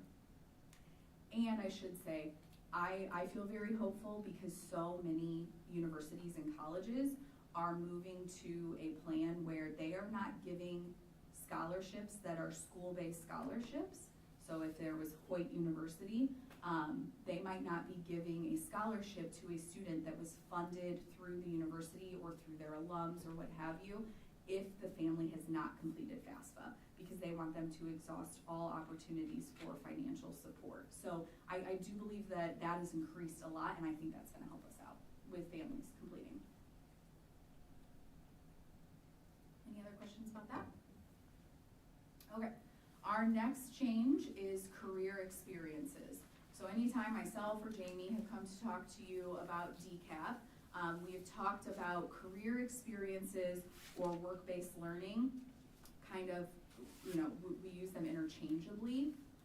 As of July 1st, the Iowa Senate File 2411 has redefined this for us. So they have made a new definition of what are career experiences and what is work-based learning, how do we execute it, and then what does that matter? So if you go on to the next slide for me. Okay, so the new definition is up here in front of you. Career exploration is now the awareness, exploration, and preparation. So that could be classroom speakers, the students going out on field trips, the students volunteering, doing a job shadow, mock interviews, resume workshops. That is what career exploration is. That is important in our DCAP plan. It is one of the 5 components that we are required to do and give students the opportunity to explore. It can be virtual or it can be in person. Then, work-based learning. So this is that new definition that I keep talking about. If you want to go on to the next slide, Les, please. So work-based learning now must be one of these 5 things on the screen. We're going to get into why that matters here in a moment. So internships, I think that's a pretty well understood opportunity for students, but they're taking time, more than not unpaid, to go and work in an industry that they are excited about, to not only provide free labor for that industry, but also get experience from wherever it is that they're headed. So we've got internships. A new definition piece is simulated work experience aligned with an industry recognized credential. So in Iowa, we have a list of approved industry recognized credentials for each of our service areas. So some of the service areas would be business, health science, human services. Each one has an approved list of credentials. What this one means is that if we are simulating work in one of our classrooms and it is aligned to a recognized credential, then we can count that as an experience. I'll give you an example. So in one of our industrial tech classrooms, OSHA training, OSHA safety is something that's used amongst all industrial tech. So if Mr. Shoemaker, our construction teacher, teaches at the beginning of the course that, hey, this is what OSHA is, these are the different standards. If you were to become OSHA certified, this is what having that certification could do for you. Then, as he goes on to teach his class, if every time they're going into his shop, they're reviewing what those standards are, and then they're executing those standards. So if one of the standards has something to do with a safe space to work in and ensuring that you're working in a safe space, if that's something they take time to do every time and they do it repetitively anytime they're in the lab, then I can count that as a work-based learning experience. And I'll talk about where I'm counting that in just a minute. So that's an example of a simulated work experience. Industry partnership projects. So this is an in-depth or a repetitive experience for our students, and it has to include an employer. So what this really means is that I can't bring an employer into one of my business classrooms one time and then say we have work-based learning happening here. But if I bring in business experts on a weekly basis into Mr. Peisel's business class, and they are helping and offering advice to students who are working on a business plan, and then all of that kind of culminates at the end into a project where they're trying to sell whatever business plan they created, then I can count that. Because I've got an industry partner all the way through, even that one is multiple industry partners, and then there's a culminating project or some kind of work that the students would walk away with. So those two I just explained, those are the newer ones, and I really think those are the ones that we're going to be able to identify and grow in Bettendorf. The other ones that you see on the list, apprenticeships and pre-apprenticeships, we've talked about those a lot. If you have questions, I can answer them. And then student learner programs. I actually just had a conversation today with our RPP representative who spoke with the DE today, and they shared that they have not defined what that means yet. So we don't have a definition, so I can't build that now for us, but one day potentially I will. So I have a question related to that industry partnership. So Sure. the AP computer science class that works with Deere, right? So they partner with people at Deere, and then they have that culminating project. So that would be considered work-based learning. Yep, so that one already counts. Yep, Gotcha. that one's good. Okay. So then, when I say it counts, what am I doing with this? So I've met with all of our CTE teachers. We have gone through our classes and we have said, where are these things already happening? That's where I wanted to start in Bettendorf. I would say we have a decent amount, more than I even thought we would be able to count, that are gonna fall under the simulated work experience and the partnership. So what I now will do is turn that into the Department of Ed, and I will get approval that that is what they agree is happening in the room, and then we will code those classes as such in Infinite Campus. So then when these reports go in, we know that we are growing our work-based learning. So right now in Bettendorf, we started with just identifying what's already happening, and I'm really excited because so many of our CTE teachers, now that we're having this conversation, it's kind of like igniting a new spark of excitement for them to say like, well, maybe if I did this, then we could count it for something, or maybe if I tried to partner with this person. So I'm really excited to see the growth that we'll see in our classrooms by some of these new projects and experiences. You could go on for me. So what does it matter that we code it appropriately? There's a couple different places we're going to see that coding matter. Brand new, and I was kind of scared at first, I'll be honest, but now I'm just excited because it's now part of our Iowa School Performance Profile that work-based learning is going to be measured. So it's not only the things that I just showed you and that being counted for students, it's also our students taking college classes. So both of those things are now impacting our school performance profile. And if you'll go on for me to the next one. This is how it's affecting us. This is the part I'm not so excited about. So this year, our performance profile, and I'll give you what our score was if you don't have it memorized like I do. It was determined by the seniors from the 22-23 school year who were in Iowa Public Schools for the 4 years leading up to that year. And so it's reflecting their data. So the reason Mrs. Hoyt is not so excited about this is because the majority of my efforts now are in growing those work-based learning opportunities, and we're not going to see it affected in our score for quite some time, because the 23 students were what we saw this year, then we'll see the 24, and then we'll see the 25, but keeping in mind that we're looking at those seniors, it's what they did for 4 years. So even then, when we get to this year's seniors, they will not have been doing this for 4 years. So not super excited, but it's what we're gonna do, so it's okay. So that score comes from the percentage of students earning college credit, the work-based learning that I talked about, and then the students who are earning industry-recognized credentials. And you'll see I didn't bold that, and we have the note about it's not available until 2024 because the Department of Ed hasn't decided how we're going to tell them that students have earned that, and so they can't put it into the score until they tell us how to tell them. So that part's waiting a little bit.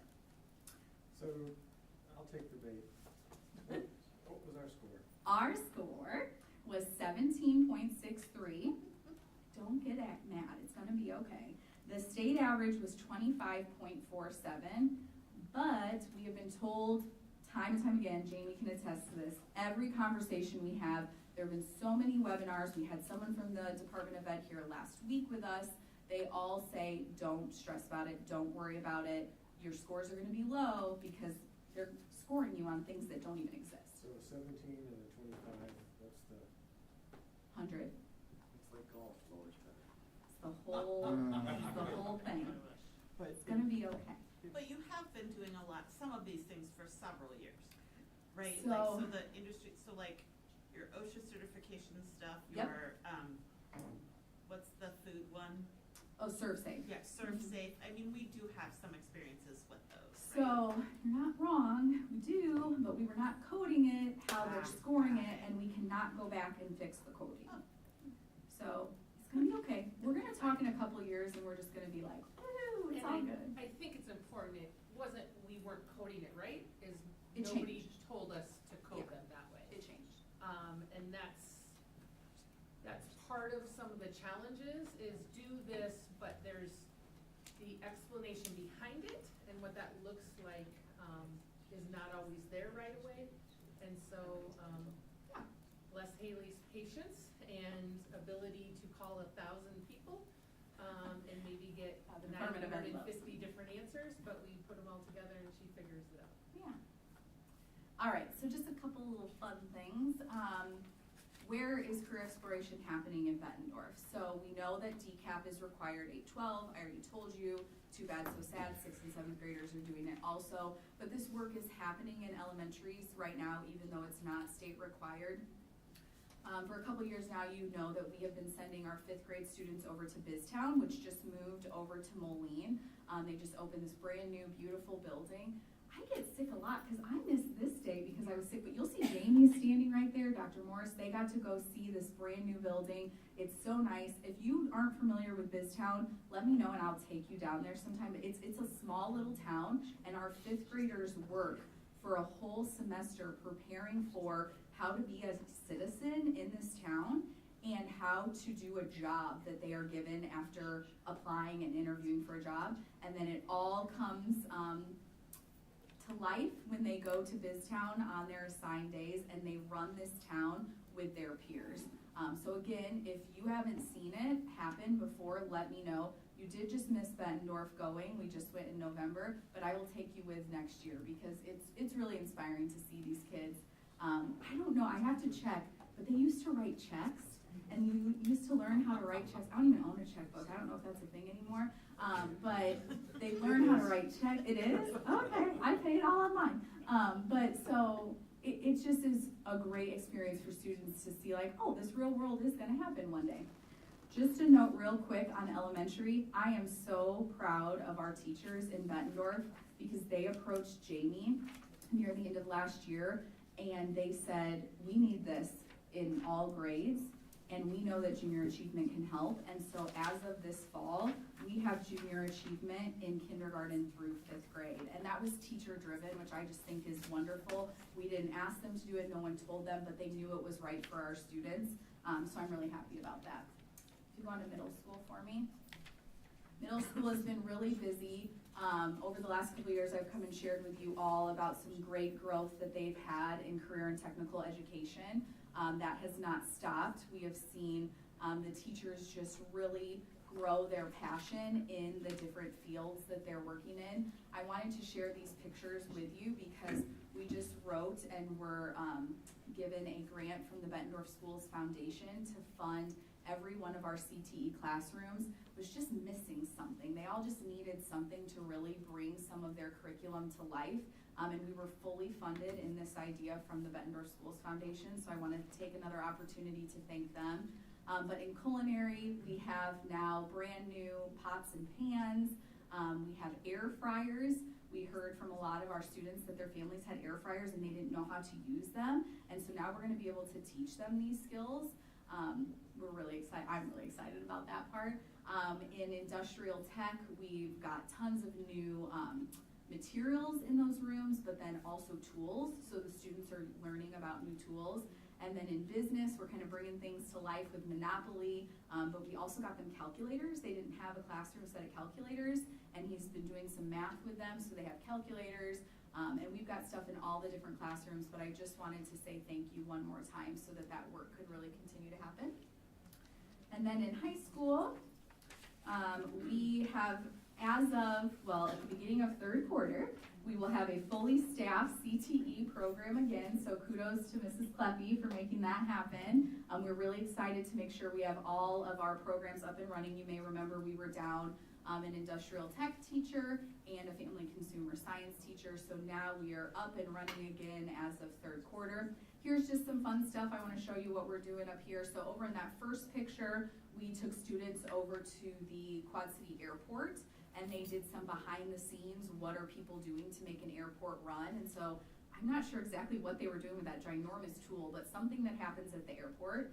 The next one over, we took a group of students up to University of Iowa, and they got to go into some of their research labs that students that are both nursing and doctoral students get to go into. And all of our students that went on that trip held a human brain, which just sounds terrifying, but they loved it and they were all excited and they wanted to know when they could go play with the brains again, so that was great for them. And then the next one over, that is our stock market challenge. So our finance students went and competed in a finance stock market challenge, and all of these students have an interest in finance but had yet to take a financial class. So I kind of wanted to throw them into it to show them why they needed to take one of the classes. And they did okay. They kind of ended up like middle of the pack when it came to scoring of their stock market. But I think all of them, it really taught them that they need to get in the classes, but they still loved it afterwards. So I think we did our job with that one. And then the very last one, that's a group of our business students that kind of did a tour of small businesses in the area. So this is AdCraft, which is also Temples. And so they went and got to make t-shirts with them and kind of learn the behind the scenes of owning a business and what that would look like. All right, I'm ready for your questions now. I mean, this is really great. I mean, it is in today's world. But I think, just looking at some of these pictures and hearing the flavor of a lot of the different paths you guys are looking at, the thing that came to mind is how different I'm sure career paths now are for high school kids compared to when I was in high school, and I imagine it's evolving and changing. It is. Do you guys have good opportunity of success with getting, I guess we say that diversity of mindset and career paths that come in that don't follow necessarily that conventional, okay, you go to college and then you do, you know what I mean, kind of thing, but entrepreneurship, online, I don't know all the opportunities that exist now, but I imagine it's very different. It's so different. I just cannot thank enough our community members, because really what it boils down to is when a student comes in and tells me, hey, I want to do this, I don't see any field trips coming up for it. Like, how do I explore if you don't have the field trip?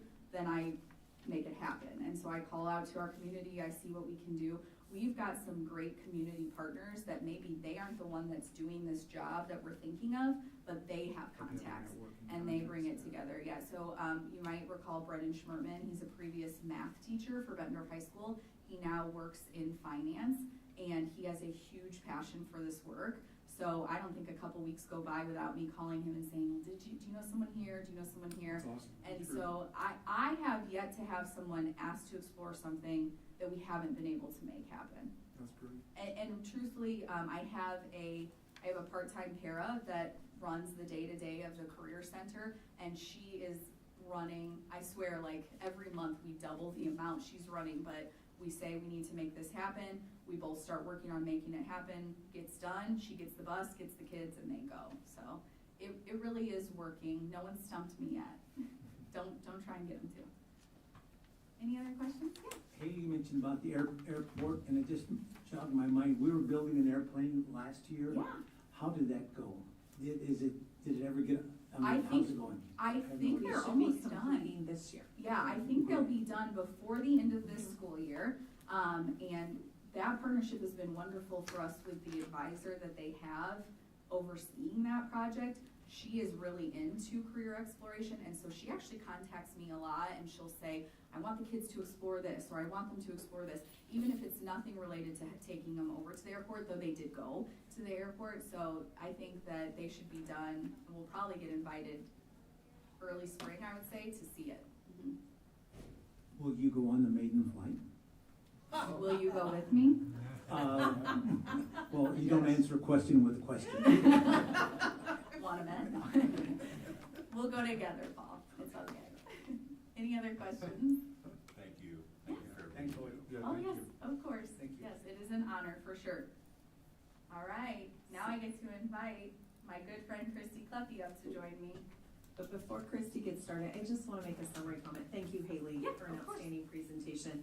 But I hope our board, between our first two speakers, can see the significant amount of change the state has put on us in 1 year, and that doesn't even include the chronic absenteeism changes, the AEA reform changes, the early literacy and personalized reading plans, the new statewide accountability system for our Iowa School Performance Profile, and how many more areas our teachers, our staff, all up and down our organization are being asked to take on.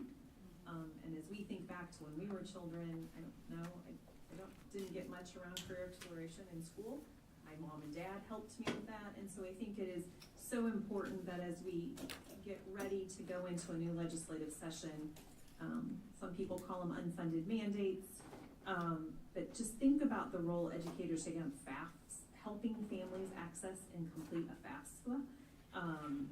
You know, if it wasn't for Haley, I don't think our family would have gotten ours completed, and I'm supposedly highly educated, right? And it was, Mr. Farmer went through it last year too. It was not an easy task. I think that number will go up because it's worked out kinks last year. Correct. We were the guinea pigs last year for the new system. But I think it's just with no additional funding coming in. So I think if you think about the magnitude of everything our educators have been asked to lift from last legislative session to this school year, there's really no increased funding. Grateful for the higher teacher pay, but I just want us to be mindful and sensitive to that.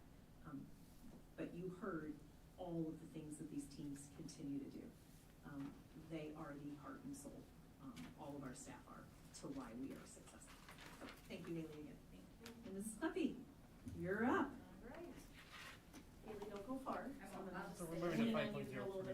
Yes, 5 point, for the record, 5.03. Taking notes, okay. So thanks for having me here this evening. This is always the time of year that we come in and take a look at, course proposals that we would look at for the following school year. So you just heard a lot about DCAP, career and academic planning. So I have the incredible opportunity every year to kind of work with my staff, with Haley, to look at how do we build the academics to support these plans. I truly am a strong proponent of taking kids where they're at to get them where they want to go. And it's not about filling them with a bunch of things, but how do we ignite that fire and that passion to tie them to that academic work or activity work to get them to their post-secondary plans. So it's always exciting to take a look at these things and some of our next steps, and you could go ahead and move forward and tie it within our mission and vision of what we're here to do for students, just educating and empowering them and making those connections. And when we talk about igniting the fire. I know Haley had already mentioned, we're excited, we are back to full capacity within our CTE. We had a very passionate special education teacher who chose back to go back to school, and she has joined our family consumer science team and has kicked off some courses here this quarter. And just really excited to see, I know this is gonna sound a little bit weird in the high school, but the babies are back out in the empathy belly. And so having some kids kind of walk through the hallway with their babies and learning how to care for child development. I actually had an incredible opportunity with a student who barely says a word, and I think she talked to me more this past week about her hands-on experience, what she's learning, and that's always really cool to see some of that interest spark within our students. So always looking at how do we create opportunities for learning and achievement for all students, and making sure we provide them support. So you have heard me a lot over the last couple of years with a lot of different courses of how we're trying to meet these needs, develop some of these programming. And so this year it's a little bit shorter. We're looking at things in a little bit of a different capacity. So again, building this course and academic work to meet these DCAP goals. So we always look at our data and look at what are some things that we need to make some changes or improvements in. So the first area I'm going to talk about is science tonight.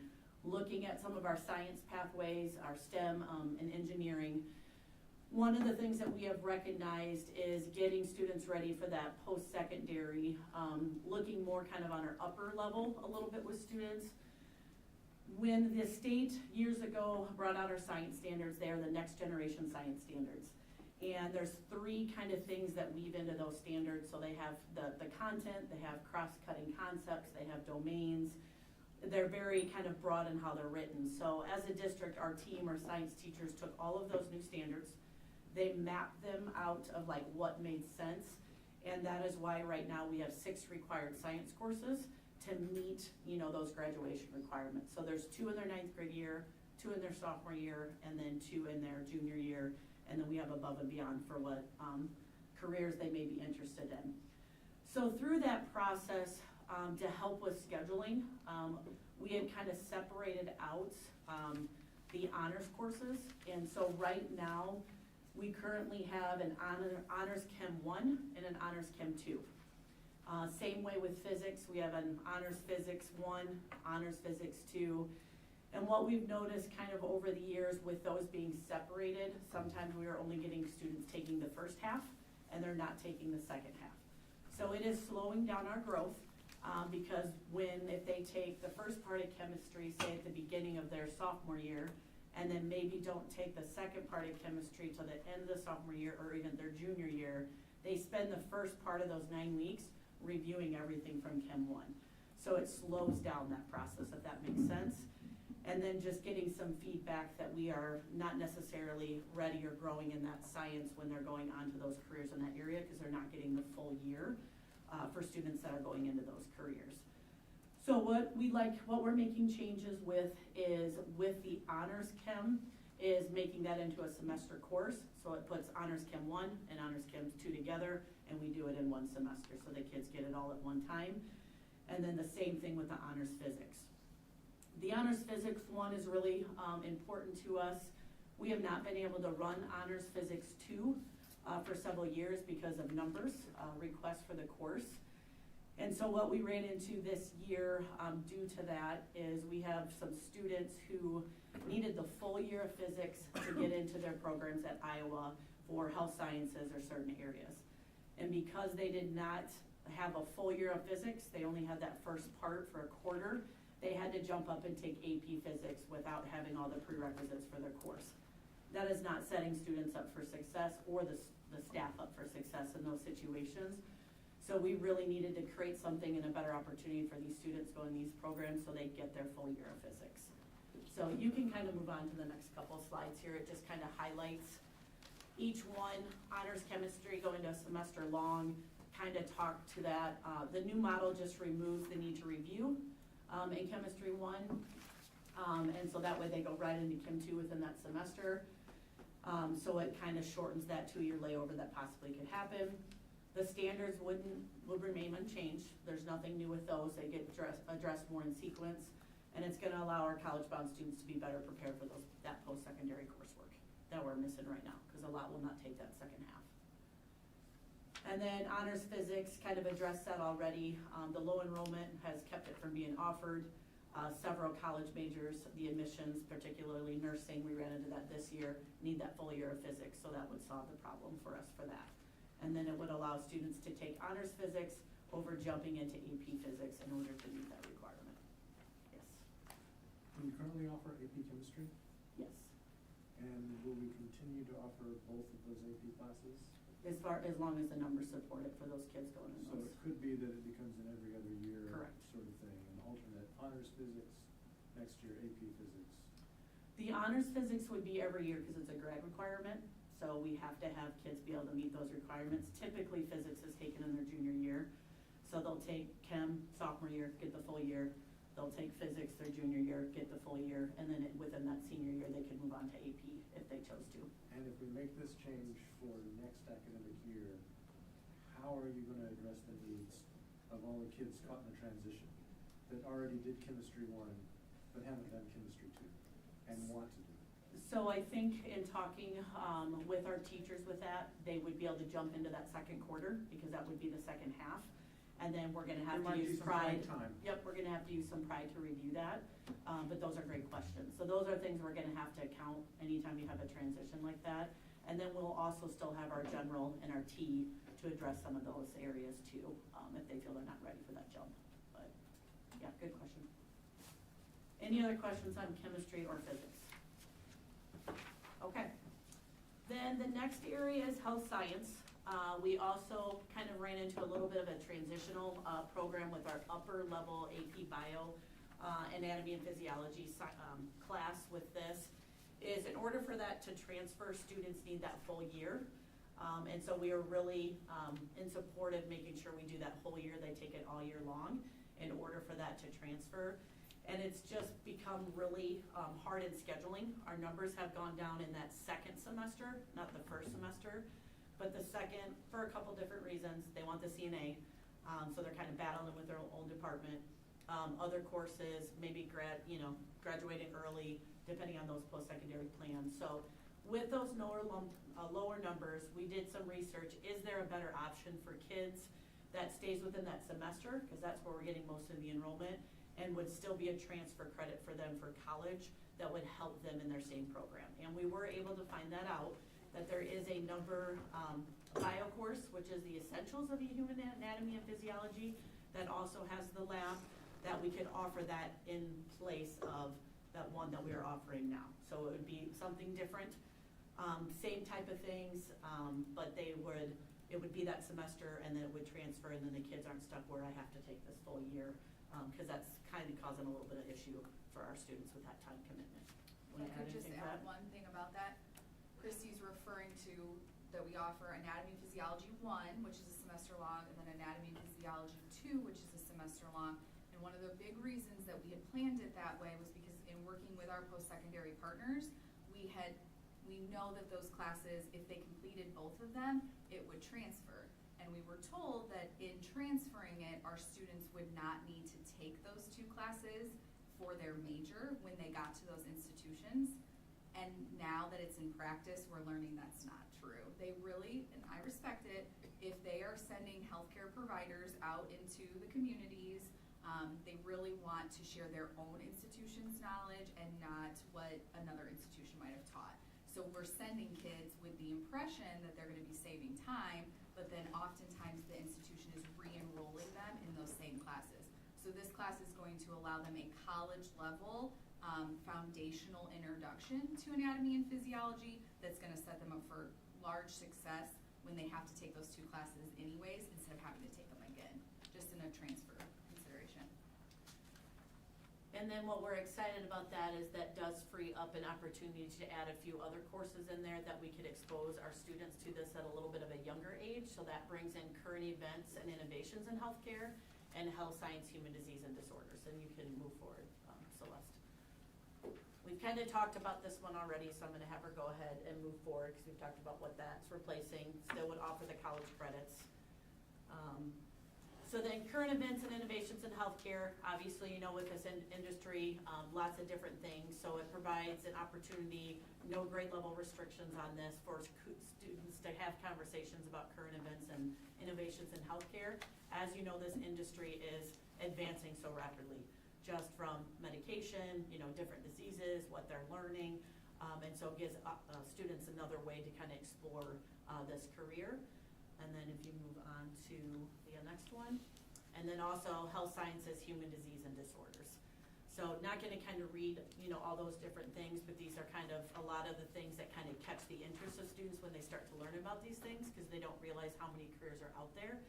So this actually offers us more classes at that 9th and 10th grade level for students to explore all these different avenues and then deciding kind of what those next steps are. So we're trying to rebuild kind of that foundation along with DCAP to like spark that fire, to spark that interest. Yeah, if we only build at the higher college level or even just higher level, we're missing the opportunity to excite students because maybe they don't feel like they want to sign up for introduction to health careers, but man, just learning about crazy diseases and disorders sounds fun. So we can hook them here and then show them, well, you might be interested in it. Now here's the other class options that you have. And what we like is it doesn't just tie to, you know, some of the other things, because there's engineering design that can come out of this. There's things in chemistry, kind of in the STEM field, so it hits a lot of different areas for some different interest that can overlap with other departments as well, which is exciting. Guessing this would be targeted for 9th and 10th graders when they would still have time to say, oh, I think I am interested. Maybe I do want to take that Correct. AP Bio or Bio in 6th Yeah. grade. Yep, so they can plan a little bit more in advance to get them to that level. Yep. Now, this is a question in the back of my mind. Richard, could you talk in the microphone, please? This is a question in the back of my mind for all of these courses. Are there any staffing implications? Nope, same staff that we currently have. She's free for health sciences. We're freeing it up by switching to the just one semester long class as opposed to the AP1 and AP2. So, no additional staffing. And then family consumer science, like I said, we're excited to be able to have back to full capacity with that. One thing that we've recognized though, in all of our career pathways, we always kind of have like an intro, a foundation. We don't have that in family consumer science right now. And this industry is a little bit more broad than what people think. They say family consumer science, oh, it's, you know, culinary and, you know, maybe child development or, you know, fashion or interior design. There's actually a lot more to this with like human services and customer service and things that, you know, you can get into. And so what we want to do is, again, this is not new staffing, but it is a new course.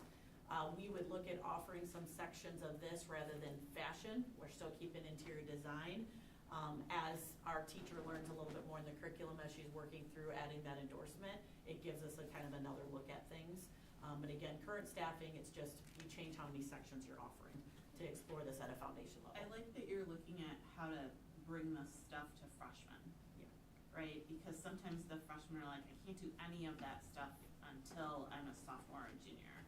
And especially with family consumer science, there's nothing you can really take as a freshman. And so I think it's really smart to tie this in with the DCAP stuff, because it helps those kids start to think about those careers. I mean, I have a freshman who was like super bummed. Oh, I believe it. That there's nothing that you can take for family consumer sciences. So. Any questions on this one? Okay, and I'm sorry, I should do a better job telling Celeste to move forward. So this kind of shows a lot of those career opportunities, you know, that we want to expose them to, you know, for interest. Okay. I'll take Okay, it. I'm gonna let Haley talk about welding program because this changes at a rapid pace and she has a lot of the detailed conversations. So I'm gonna let you update them on where we're at with this. You can go on to the next slide, but I'll just talk a lot. All right, so I've talked a lot about welding over the last couple of years. We were just here about a month ago to talk about our welding apprenticeships. As Christy mentioned, welding has changed a lot, but the change is not per se in the industry.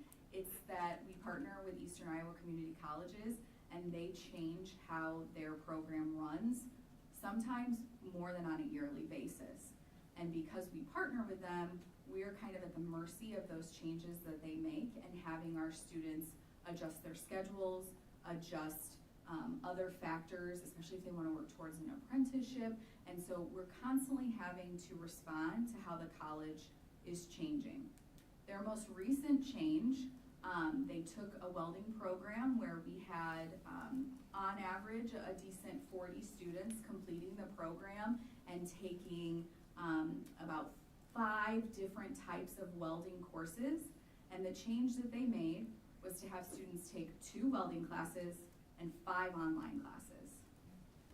So I'm sure you can assume that our success rate, and it is not just Bettendorf, it is across the area, has not been very high because we're identifying that these students want to work with their hands, they want to be up and moving around, they're interested in welding because they took our high school level welding 1 class, and we're saying congratulations, we're so excited you love welding, and now we need you to take 5 online classes to get a certification. These classes are things like OSHA, fully online, they're watching videos, memorizing some things and taking quizzes. It's blueprint reading, it's welding fundamentals online, and it's just not what's best for our students. So we've watched what's happened, and those 40 students that we've been successfully completing this program, we're now down to, I think we will have 7 complete the program this year, if they all complete these online classes successfully, and that's why I say maybe 7, because these are hard classes just for anyone to take, but for a kid that wants to be up and moving and working with their hands, it's not working. And so we've watched this happen, and we've started working with our industry partners. I'm really thankful for our welding teacher who has said, this is not okay, this is not right, our students want to work and we're not even letting them work. And so he and I have been working really hard to partner with some of the area community members. So we've been down to Olympic Steel. He was just at Shebler today. We've been over to Ortel Metal Works. That's just a couple of them. We have more coming up too. And every time we go to these places, we say to them, okay, so are you hiring people that get their EICC certificate? And they're like, what? No, we're hiring people that want to work, that prove themselves during their probationary period, and then we're training them to how we want them to weld, to what our safety requirements are. They don't need to go pay money. Your school doesn't need to pay money to EICC. So everyone we're talking to, we have not had a single employer tell us that they need this certificate. With that being said, I've looked at, well, what do we do instead then? Like if I don't need this, what do they want? And so what a lot of them have mentioned is, if you feel like you need something to teach them, start teaching to the American Welding Society standards. They don't want our kids to have to get the certificate, they just want them to be taught to those standards. So that's where we're looking at all the different types of welding, gas metal, shielded arc, flux core. We're looking at all of our different options, and the students are getting introductory lessons into all of those things. They're learning safety, they get to go more in depth to different ones depending on projects that they have options for. And then in some instances, I am seeing some of the other area local schools who are seeing that this needs to change.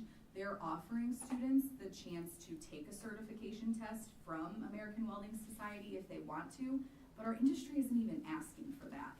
And so I really wanted to talk with you all about this tonight because you know me, I'm all about whatever it takes to help these students prepare for their future, but I can't say that the EICC certificate is the way to help them prepare. The numbers alone and the changing from welding to online classes, it makes no sense to me. So I can't tell you tonight that I have it all figured out because I think it's really important we continue to talk to these industry reps, but I feel very passionately that we have to make a change and we have to make it soon because we have all of these students that are interested in industrial tech.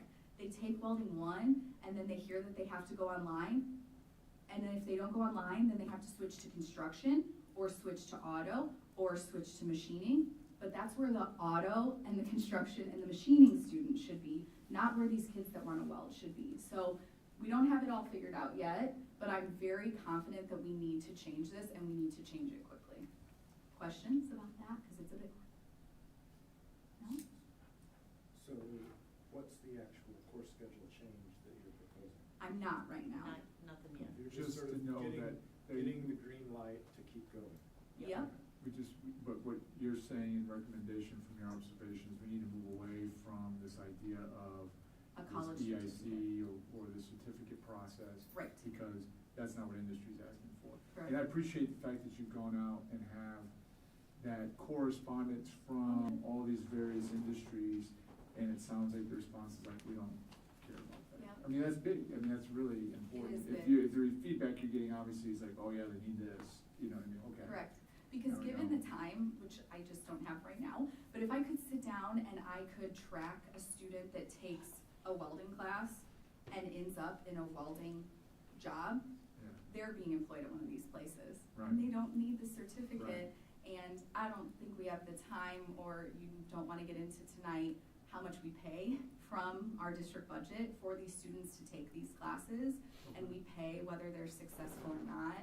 And we don't need to be paying for them when they're not even getting the skills that those employers So they want. want, Mhm. yeah. And it's also limiting access to number of kids. Right. You know, when we're going that route, pieces of it. So I think that's the important piece too, is we wanna open it up, the opportunity for as many as we can. And what we currently have, it kinda limits it when you get through that.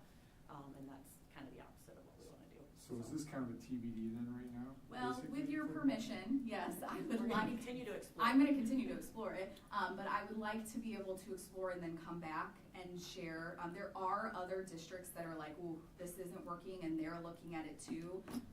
There are some that have already kind of started what that new path would be. If I were to guess, I believe my recommendation is gonna be that I come here and I recommend a welding 1, welding 2, and welding 3 class that can help. Like right now, just for an example, if Dan, our welding instructor, were to offer a college level welding class in our building, he could only support 10 students. That's the college rule.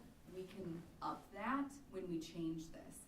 So we're gonna be able to support so many more students. So I can see me coming and asking for that, but I don't want you to think I'm asking yet. Yeah, and I'm guessing that's tracking with our industrial tech, that's feedback you get from him, obviously. Oh, yes. Big Mr. time. Milburn and I are having all these Yeah. conversations together. We're starting to look at what would it look like if I were to come and propose? What would that new course look like? What would it entail? Yeah, hand in hand, for sure. So I think the important part, and I asked Haley to bring this because we always try to do our course proposals now, because it allows them to get the paperwork ready for course registration. There's no way people can't hear. They can't see you, but they can't Well, see that you. is, okay with that.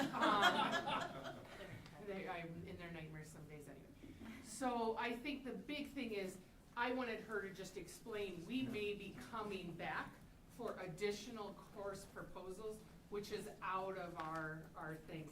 It's not the permission side of it, it's to keep you informed. Yeah.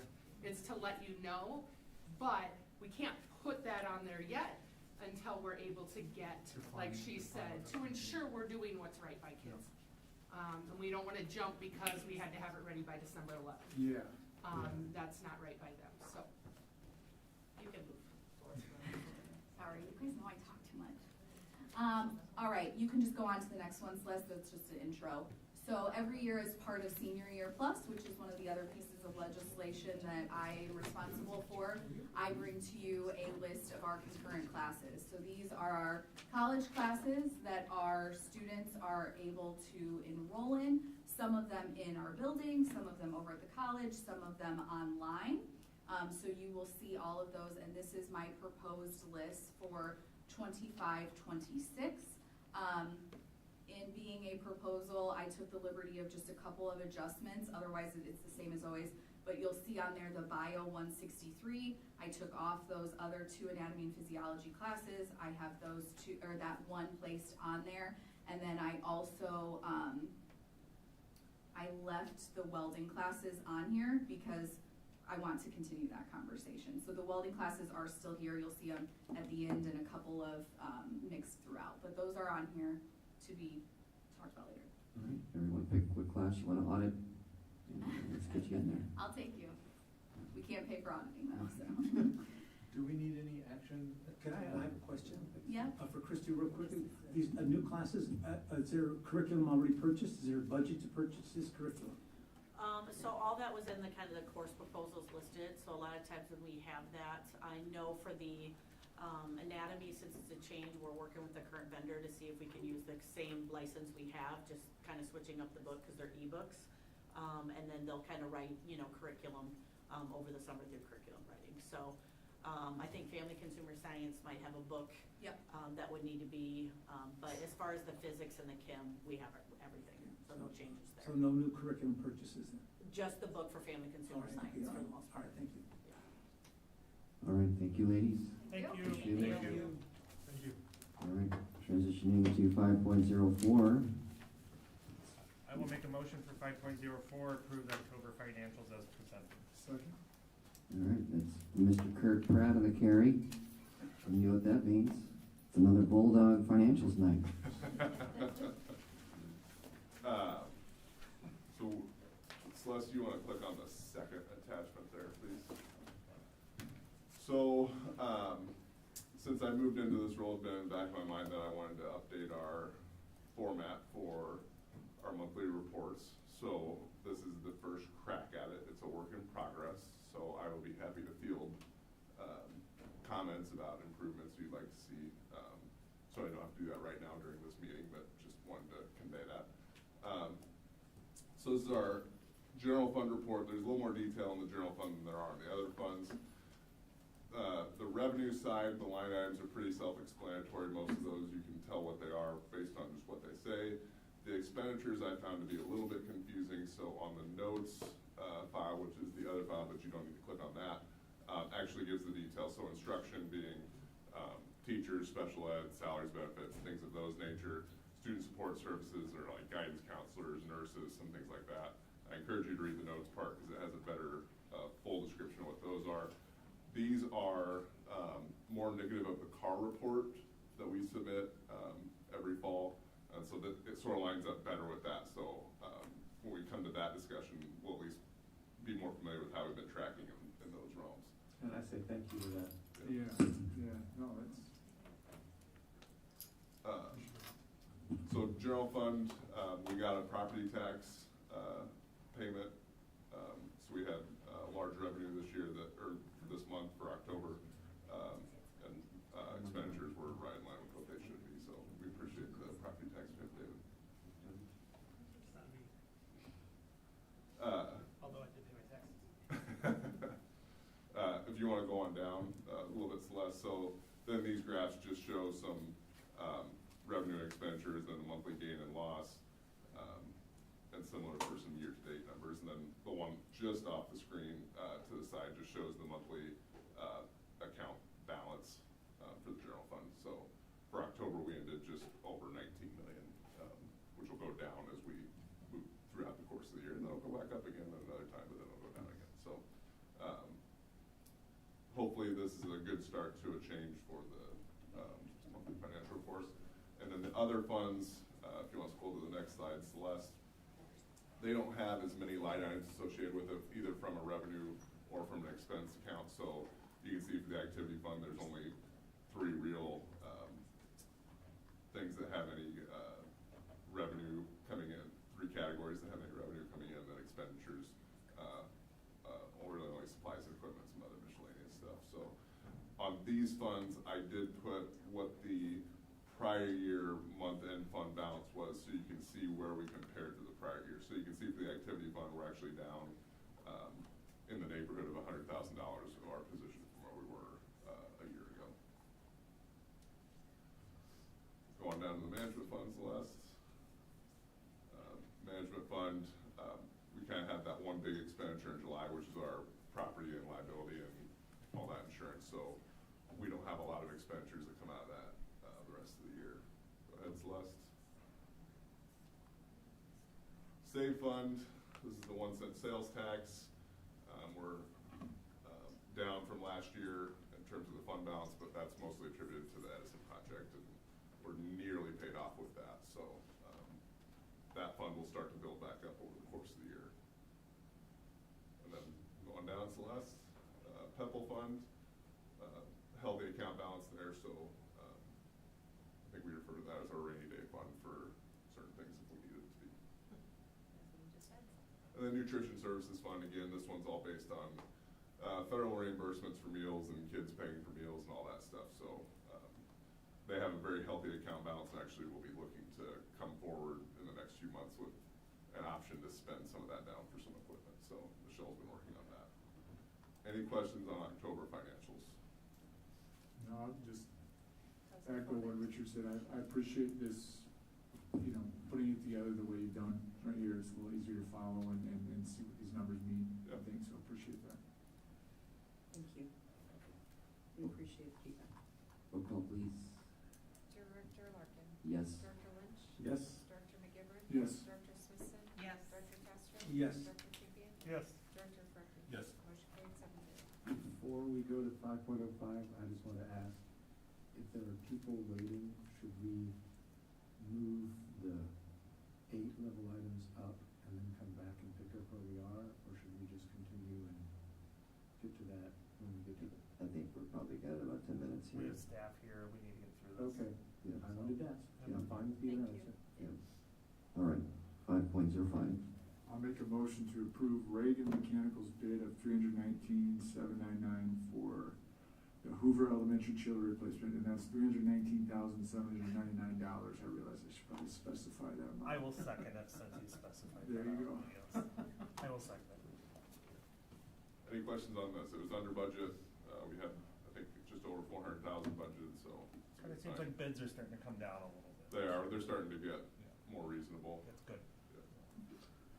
Okay, roll call, please. Director Lynch? Yes. Director McGivern? Yes. Director Smithson? Yes. Director Castro? Yes. Director Champion? Yes. Director Furphy? Yes. Director Larkin? Yes. Motion carried 7-0. All right, 5.06. Now, do we need 3 separate motions or one omnibus motion?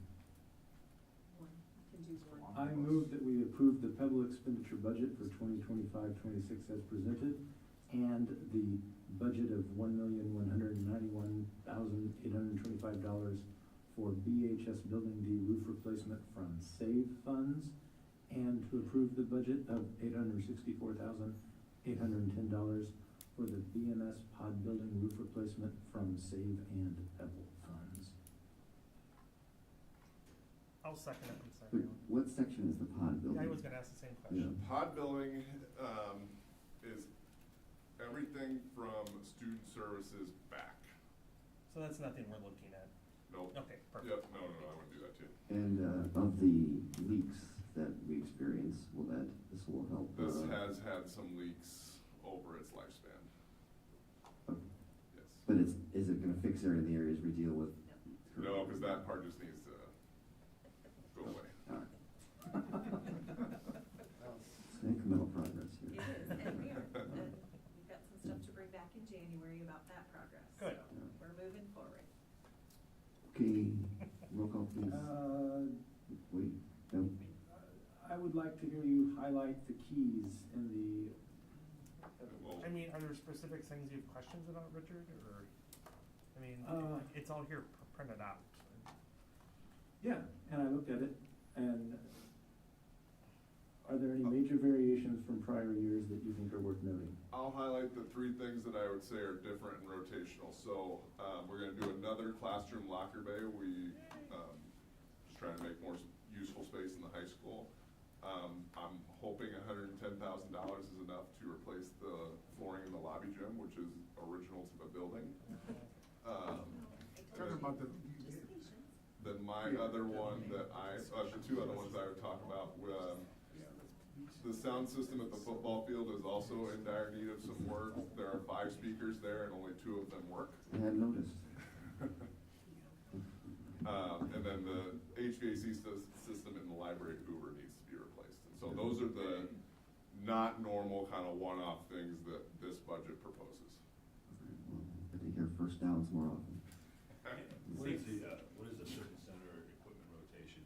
What is exactly involved in that? So Diane Lichtenberg many years ago wrote a 10-year rotational plan. So I could not tell you definitively, it's gonna be more cardio machines this year. Kevin, it came from the board probably 6 years ago, because the equipment was also old, and they were coming to us like on a spur of a moment and saying, we need 20,000, and we said, let's figure out the lifespan of the equipment and get it on a rotation, so that we're putting 20,000 forward a year, and these 10 pieces are being replaced with the next year, the 10 pieces, and then the point was that the equipment is constantly going like this. I was involved in all that. Oh, okay, good. Yeah, I was just curious actually. Yeah. And who's making the decision in there on that? Zach holds that. I I do not, I should have a copy of it, I don't. Okay, but- that's fine. Sorry, I thought you were asking why it was in No, there. I was just curious if Yeah. you knew exactly what they were. Zach holds that document, but works with the coaching team and the PE teachers to identify what that's gonna look like. Okay, thank you. So I'll take any questions about the Pebble IT budget. Want to highlight, we're updating the gym sound system from Hoover. I'm pretty sure it predates some of our teachers that work in the district. It's very, very old. That needs to be updated as well as the outdoor speakers. That's one. The other stuff is a lot of yearly things. The continuation of what my predecessor, Erin, has started. She was a big help in getting this started, so I could finish it. I guess the detail I'm curious about, how many firewalls, like, if we can only do E-rate for one? And so E-rate's very particular in terms of what they refund in terms of firewalls. So we have a backup with Palo Alto. We have two. The one that is E-rate refundable is the URL filtering. That's the only part of firewalls that are, whether we have two or not, that's only the one that's refundable. So that one's 18,000, so half of that is refunded.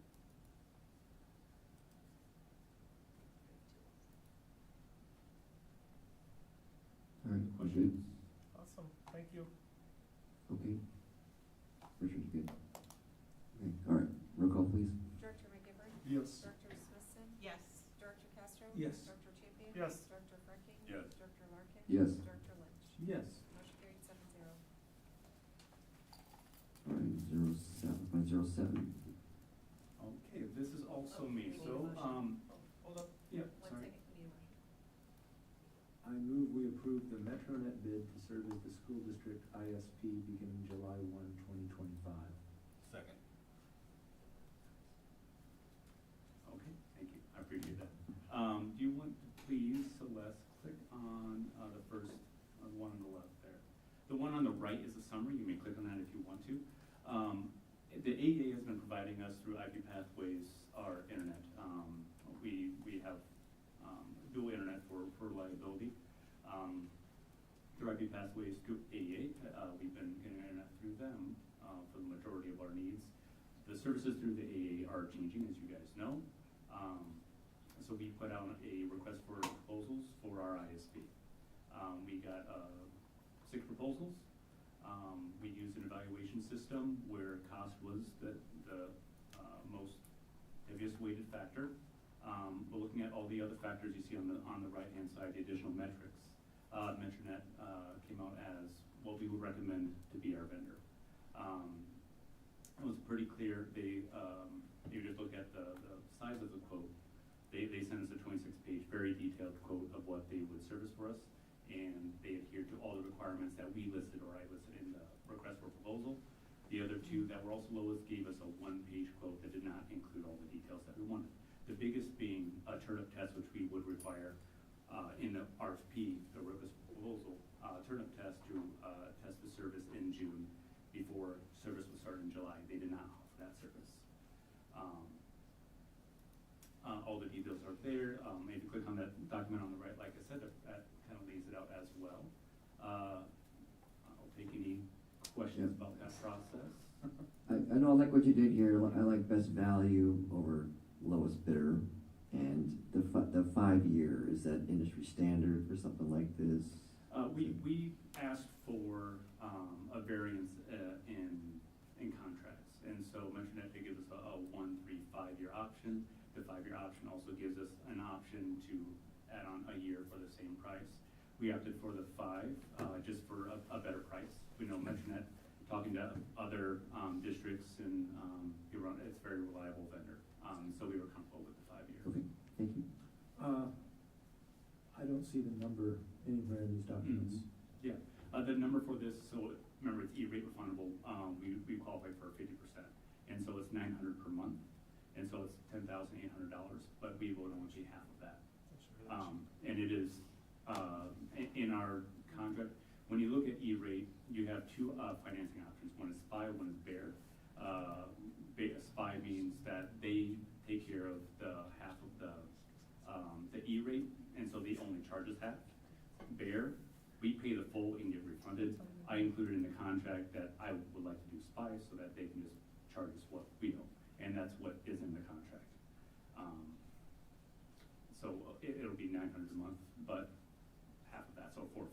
And can you tell us what we've had to pay the AEAs? And that's a tough, we were kind of talking about that this morning, it's a bit of a tough This question. would be a question Yeah. that would come up. Yeah. Unfortunately, because as you know, the previous law was that we had pass-through dollars, close to $2 million for this district that went straight to the AEA. We never got parsed out an itemized list of how those dollars were spent. I am actually pleasantly surprised with this dollar amount, even without the E-rate. The 10,800 I think is extremely reasonable for what we need. Think about all of the technology that our district uses on a daily basis. The 10.8 is then the annual. Correct. Yes. And based on conversations last year as we were all trying to navigate, Sean McGinn, our former two directors ago, who was at the AE, is no longer there, indicated, I remember him giving ranges of kind of what we were paying in the consortium-based place, and I don't think we are up. I would say it was somewhere between $6,000 and $9,000, maybe $6,000 and $8,000. So it's not a significant increase for us, but we have no choice. So we have to change. But I will take this opportunity to commend Mr. Reller. So hi, welcome to our district after the year has started. And guess what? You have a major RFP you have to go out for because we will have no internet as of June 30th, 2025. He has, taken the challenge beautifully, collaborated with myself and Mr. Pratt on learning what those specific requirements are in doing all of this whole process. And he and Kevin Salins, our network administrator, have really been thoughtful in this whole process to make sure we're getting our best value, but what we believe to be will be the best service. So there are minimal disruptions. We all know we all experience internet disruptions at our homes and at work, but I will commend him. Literally, 4 weeks on the job, and you're out doing this, if that. About 6 weeks, Yeah. And so I would say comparable to what we did at the AEA, but obviously it's going to increase because we're not part of the consortium any longer. But we get the E-rate funding. We are now eligible for the E-rate funding where we weren't in the consortium program. Does that clarify? So it might actually be a wash. And the 10.8 is the after the E-rate discount? That's before. That's before. So that brings it down to 5.4. Correct. Mm-hmm. Yeah, so about $450 a month is what, because we did a SPY, so that's what they will charge us. So great question, and I appreciate that question. So my question would be, as we move to a different provider, when you looked at this, and I assume that it's in there, but when you looked at this, did you look at what the AEA did for us if our internet was down and how they, helped with that and made sure that MetroNet will provide basically those same services? Yeah, That's my only concern is that I know that when the AEA, when our internet was down, or say we had, spyware, something happened, there was an attack or whatever, that the AEA would support us in that. Will MetroNet provide those same services? And we do have a built-in redundancy for ISP, so if MetroNet does go down, we have a backup in central broadband, so that already exists thankfully. Okay. And they do have a lot of in their quote, they included a lot of services they provide, including reimbursing us. And I'm pretty sure if it's over 20 hours, they reimburse us a full month. I'm pretty sure. Okay. And so they provide those services. Yeah, I just know that I was part of that whole when Davenport went down issue. So I was too. Yeah, I know you were. So I don't ever want that to happen here, and so I just want to make sure that we're kind of thinking ahead. Yeah, and that's again, you brought up the firewalls. That's why we have redundant firewalls as well. We have a lot of safety features for that reason. There are many districts in our area and our AEA that look to us. I will have to commend Sean and his forward thinking. Our infrastructure for IT is exceptional. We've got the redundant firewalls, redundant internet service. It's not perfect. Both things could go down. We could have hiccups, but what this district, the board, your previous boards have done to commit resources to make sure we have strong cybersecurity measures, redundancies in our systems is leading the area, and we are extremely lucky to have. Also blessed to have a city which has created a fiber backbone Yes. that is not available in a lot of communities. Yes. I was very impressed when it came on board and saw what we had already established. It was very impressive. Okay, roll call, please. Director Smithson? Yes. Director Castro? Yes. Director Tupian? Yes. Director Freckey? Yes. Director Larkin? Yes. Director Lynch? Yes. Director McGivern? Yes. Motion carried 7-0. Thank you for your, Thanks for your staying so late. diligence. I Thank you. appreciate Thank it. you, appreciate it. Thank you, Ben. 5.08. Who's? You wanna take it, Kurt? You want me to take it? Well, do we have a But motion? you need a motion. 5.08, I motion to approve the SBRC request in the amount of $618,826 for MSA for open enrolled out students not included in the prior year count. And also to approve the SBRC request in the amount of $1,651 for LEP instruction beyond 5 years. Second. Thank you, Richard. So this is a procedural matter with the School Budget Resource Committee. Again, I think I've said this before, they kind of have two pots of things they do. They have the class action things and the one-off things, and this would be a class action thing where all districts will be passing similar motions like this to try to gain some funds back for enrollment changes, and then LEP instruction beyond 5 years. Those are our ELP students who are not able to get out of the program within 4 years, so they can give us, $1,600 for that. State determines those dollar amounts, student. Yeah, sets these those are, dollars. yeah, we didn't calculate these, and they say this is the maximum you can request, that's what we go with. Therefore.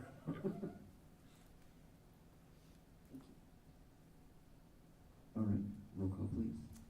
Director Castro? Yes. Director Tupian? Yes. Director Freckey? Yes. Director Larkin? Yes. Director Lynch? Yes. Director McGivern? Yes. Director Smithson? Yes. Motion carried 7-0. Calendar discussion, 5.09. All right, so I believe board meeting or two ago, we brought you kind of the visual of what a potential 25-26 calendar would look like. We also told you at that time we were gonna survey all staff and we were gonna continue to keep the IBPS committee in the loop. We have done all of that. I will share some of the surveys. So what we put for you tonight are the key dates, because really we know that is what parents are looking for, right? When are we starting school? When are the breaks? So they can start thinking about how they're gonna plan, and staff as well. But I do wanna share the survey results with you. So we presented staff after feedback in different arenas with different stakeholders, a survey to any staff member in the district that chose to take it.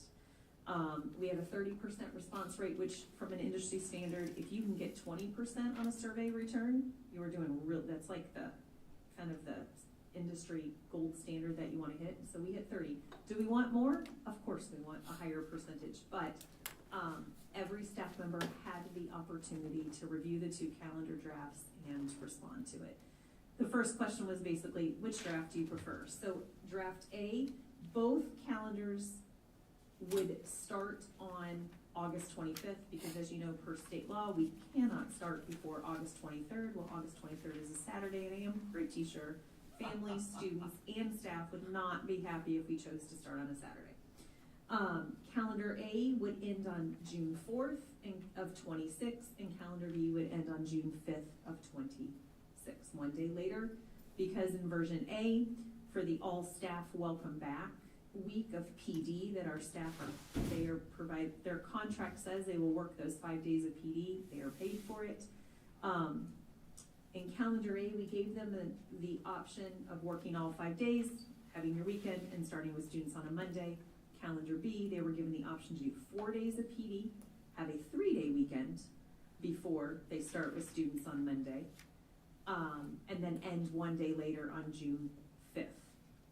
And that other 5th PD day would be put, I believe it was gonna be scheduled in February, giving students a 3-day weekend, and staff would have a PD day later in the school year. I will say I was kind of surprised that they didn't go for the 3-day weekend before the start of school. It's fine, they spoke, and for us, we'll do what we need to do to be ready. 73.6% of our staff selected calendar A. So again, students would start on Monday, August 25th. Staff would start the Monday before on the 18th. They would end, staff would end on, or the last day of school would be June 4th, right? With students on June 4th? Yes. And so they'll have 5 days of PD, and we'll have a weekend, and they'll start with students. we also asked about what their preference for all staff welcome back was. Do they want on the first day of that week, or do they want it on the last week? Traditionally, it's been last week, the last day. Traditionally, it's been on the last day of PD for the week. About 60%, 59% of staff said their preference would be to hold it on our very first day back to PD. So we will make those adjustments, and we will work to implement that. So that was really the basis of our survey. So. I have to say, one thing I really admire about this calendar Yes. is that every quarter ends, and there's a little bit of a break for students, and a little bit of a break for teachers, and a PD day for teachers, so that they don't have to do an overnight turnaround. I appreciate and thank you. That was a point I meant to make. One slight change from previous, so the calendar looks pretty identical to what it is each year. One change though is the fall break. Traditionally it has been a Thursday, Friday, Monday. Thank you, Jamie. I'm tired. This year it will be a Monday, Tuesday. That did, a couple teachers responded in the comment section. But what we're trying to do and what our elementary and middle school staff, we help them understand, is that ending a quarter in the middle of a week and then starting the very next day is very hard on students and staff, right? To your point about giving them, you don't have to overnight turnaround grades. And so and then we have to, because we are minutes driven in our district instead of days driven, we try to balance those quarters as best as we can. Because the other piece to our calendar, our high school, is we're a 4x4 block. So we do a semester course in a quarter amount of time, right, in the quarter. And so if our calendar varies by 3 to 4 days, if you think of every day of instruction at the high school being almost worth 2 days of instruction, if I'm off 3 days from one quarter to the next, that's almost 6 days of instruction lost. And so if I'm the student taking honor or a semester course that's taught in a quarter, first quarter, and I only have 43 days to learn it, but I'm another student that takes it third quarter when it's offered, and I get 3 more days of instruction. Now I've gotten 6 more days of instruction to get through the standards, right?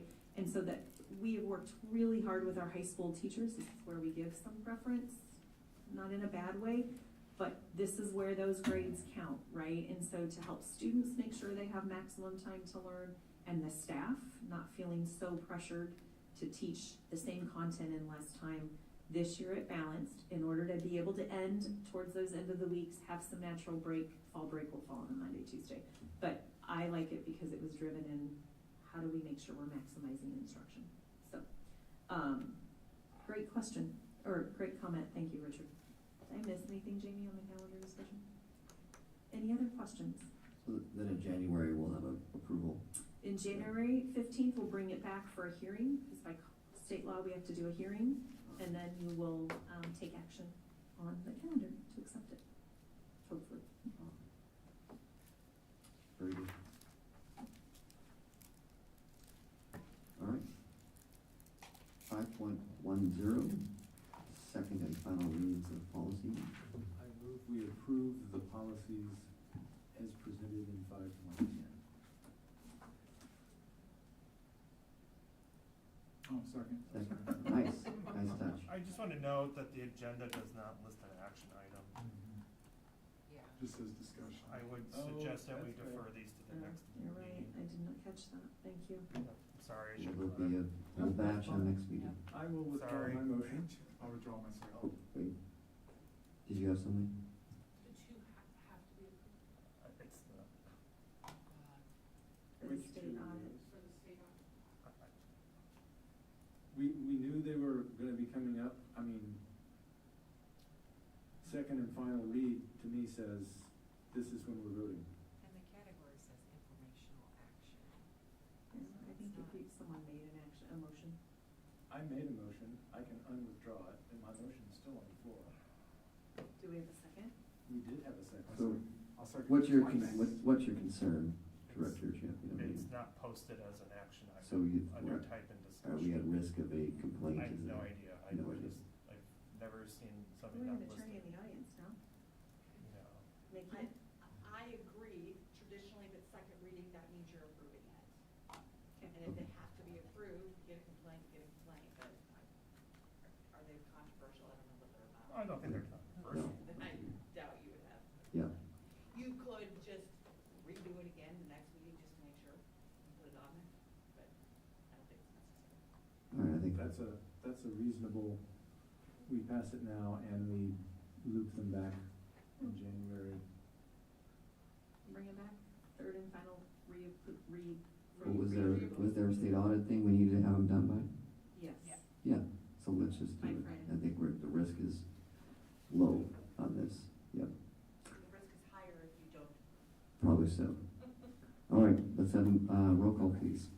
Director Lynch? Yes. I'm sorry. Director Champion? No. Director Frecking? Yes. Director Larkin? Yes. Director Lynch? Yes. Director McGivern? Yes. Director Smithson? Yes. Director Castro? I think so. Motion carries 6-1. All right, first read of policies. So you have a batch of policies in front of you. We will bring them back for discussion and approval next meeting. The majority of these policies are either reapprovals or very minor changes. There are a couple that were not, ISB made them non-mandatory. We felt they were redundant. Now they've said we have to bring them back. They're now mandatory again, so they're back on, but no real substantive changes to any of these policies. Hence why you have so many, but, and you also have winter break for reading perusal at your leisure. But in all seriousness, we will bring these back in January. We're just trying to finally catch up on that 5-year window. I just have one quick question on Yes. 413.4. 413.4. Can a classified employee ask for a closed session? Because the title of it is classified employee dismissal. Can a classified employee ask for a closed session? Yes. Okay, all right, that was just a question. Yep, good question. Thank you for asking. Thank you. Paul, which policy was that? I'm sorry. 413.4. Because you've got that last sentence says due process procedures shall be followed as appropriate for the Okay, all right. circumstance. Thank you. Good question though. Appreciate you asking. All right, 5.12, debrief, IASB. It was a lot of fun and I just wish more of us could have been there. Second. It was more instructive than I thought it would be. Yeah. Yeah. I would ask that, people look at our calendars for next year and if at all possible, plan to go for both days. I think that there are just so many sessions that even if you've been on the board for 20 years, you're gonna learn something new. One thing I found is really instructive is you're there with all like-minded people that are dealing with similar challenges across the state, and that we're not alone in the things that we deal with and sharing. And so there's a lot of business that happened actually outside of the sessions. You're interacting with people at lunch, interacting with people at the breaks, interacting with the convention, and learning their stories and sharing our stories, and I thought that was just really interesting. My quick debrief being the financial 101 and financial 201, I thought that was very helpful. It was very informative. And the one theme I kept hearing come up in both courses were trends and trajectories and how important that is to understand where you're at, where you're going, where you see yourselves and things. And so, and I noticed that in today's presentations too, we talk a lot about database decisions and understanding how that's driving the decisions we're making. Where are we? Where were we? Where are we? Where are we going? So that it's either, so I just think that behooves us to make sure we're very cognizant of understanding the data, understanding where the trends are, which way we're heading, which way we're not, because it's one of two things. Either it's an upward direction, which is a positive story, and you can display it, and you can communicate it and say, here's how we've been successful, or it doesn't look successful, and we say, okay, well then we know we need to readjust, and we need to start figuring out why is it going this way and things. So it just helps us to understand ourselves, and that was a theme that I guess I, encourage to have that kind of mindset too, to really make sure we understand and see ourselves, and that's across the board and stuff. But it was very informative. It was really helpful. All right, good. Anything else? I just wanna shout out to Sarah Harris and the team team that put together the presentation. We presented, and I mean, I was there and presented, but they did the bulk of the work. But I had no less than, 7, 8 people come up to us and say it was the best session that they had had. It was the most informative session. We had students who were there, who were student board representatives, who came up to us and said, how do we get this in our school? So you should be really proud of the work that we're doing with our therapeutic learning communities. It was, like, seriously, had so many people come up. We have a Bettendorf grad who's a board member in another district that wants to come and see our programs and see how it's working. So it was an honor to present with them. I mean, I didn't do much, but it was an honor to present with them because they really know what they're doing, and it was super informative for other districts. I mean, there were superintendents there, like, furiously scribbling down what we were doing, so. Thank you, Linda, for reminding us that, yes, we presented and they did a great job. Thank you. Well, she's underplaying her contribution to that presentation with Karen, Sarah, and I. She connect, the board members in that audience, which the majority were split between board members and superintendents, very much connected with what she had to say from a perspective of a board member as well as a perspective of a parent who's had a child access those services. And so I do not want her to underplay her significance in that presentation, but we had a packed room, and I'm used to people getting up and leaving presentations and not one person left during. So I feel I am extremely blessed to work with that team, but extremely proud of the work that all of our teams in our buildings have done to lift that TLC work, and that we got to showcase and highlight that at the state level with so many people present. So we're doing good things for kids. Okay, board chair communications. Let's start with Director McGivern. Go counterclockwise. Nothing really, just, want to thank teacher, staff, and everybody for all the work this semester going into the holidays here, and hope that everybody really enjoys the break, gets some good downtime, and regroup and is ready to go for 2025. Nice. I'll pass, thank you. I just want to shout out the people who come and give presentations to us. I think, having been at other board meetings for other districts, I think we are blessed in this role and in this district that we have people who come and present to us and give us a lot of information. There are some boards that just don't get that type of depth of information, and so I just kind of want to give them a little shout out.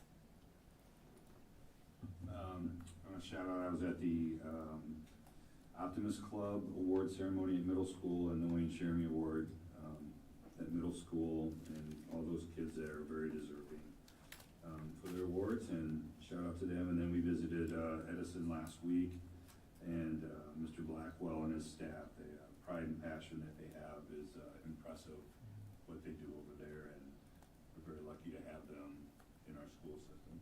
So that's it. Before you move on, I do want to caveat, I know some of you are attending Neil Armstrong on Friday. As Jamie reminded me, that is Neil Armstrong's Winter Sing Day. They should be getting back at about the time you're going to arrive, but just know, kids are going to be maybe in different places because they have just been all over buses and singing, and schedules are off for that day. Not that you should not attend that day, but just, Jamie's like, did you give them a warning? I'm like, oh yeah, it's already the 13th in Winter Sing. So just know, those of you that are planning to attend Neil Armstrong, it could have potential to look very different, just because students are not going to have their regular schedule Friday morning. So, and we want teachers not to stress out. It's your call, Steph. Yes, but I just want to echo the sentiment. I wish a wonderful winter break to all of our staff who work so hard, and our students who work so hard, and our parents who I know work so hard. Thank you, and happy holidays.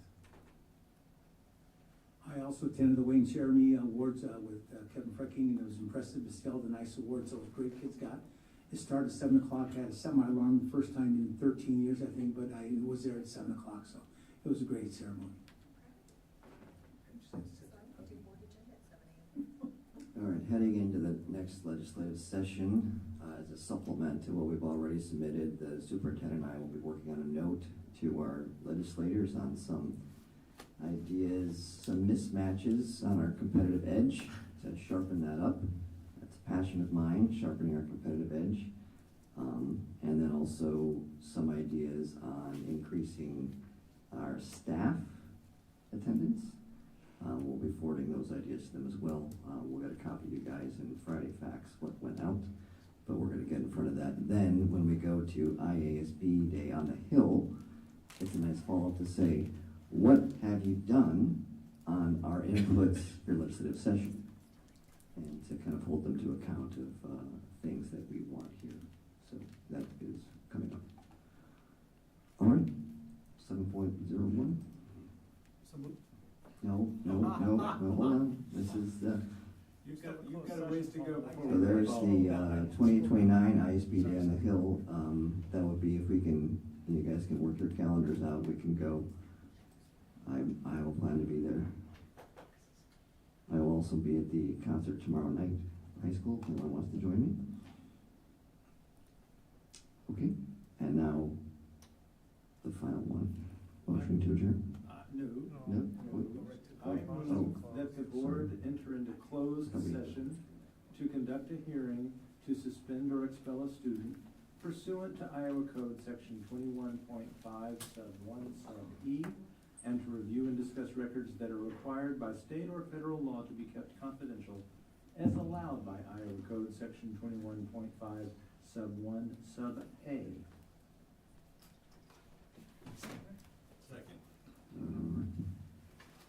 Roll call please.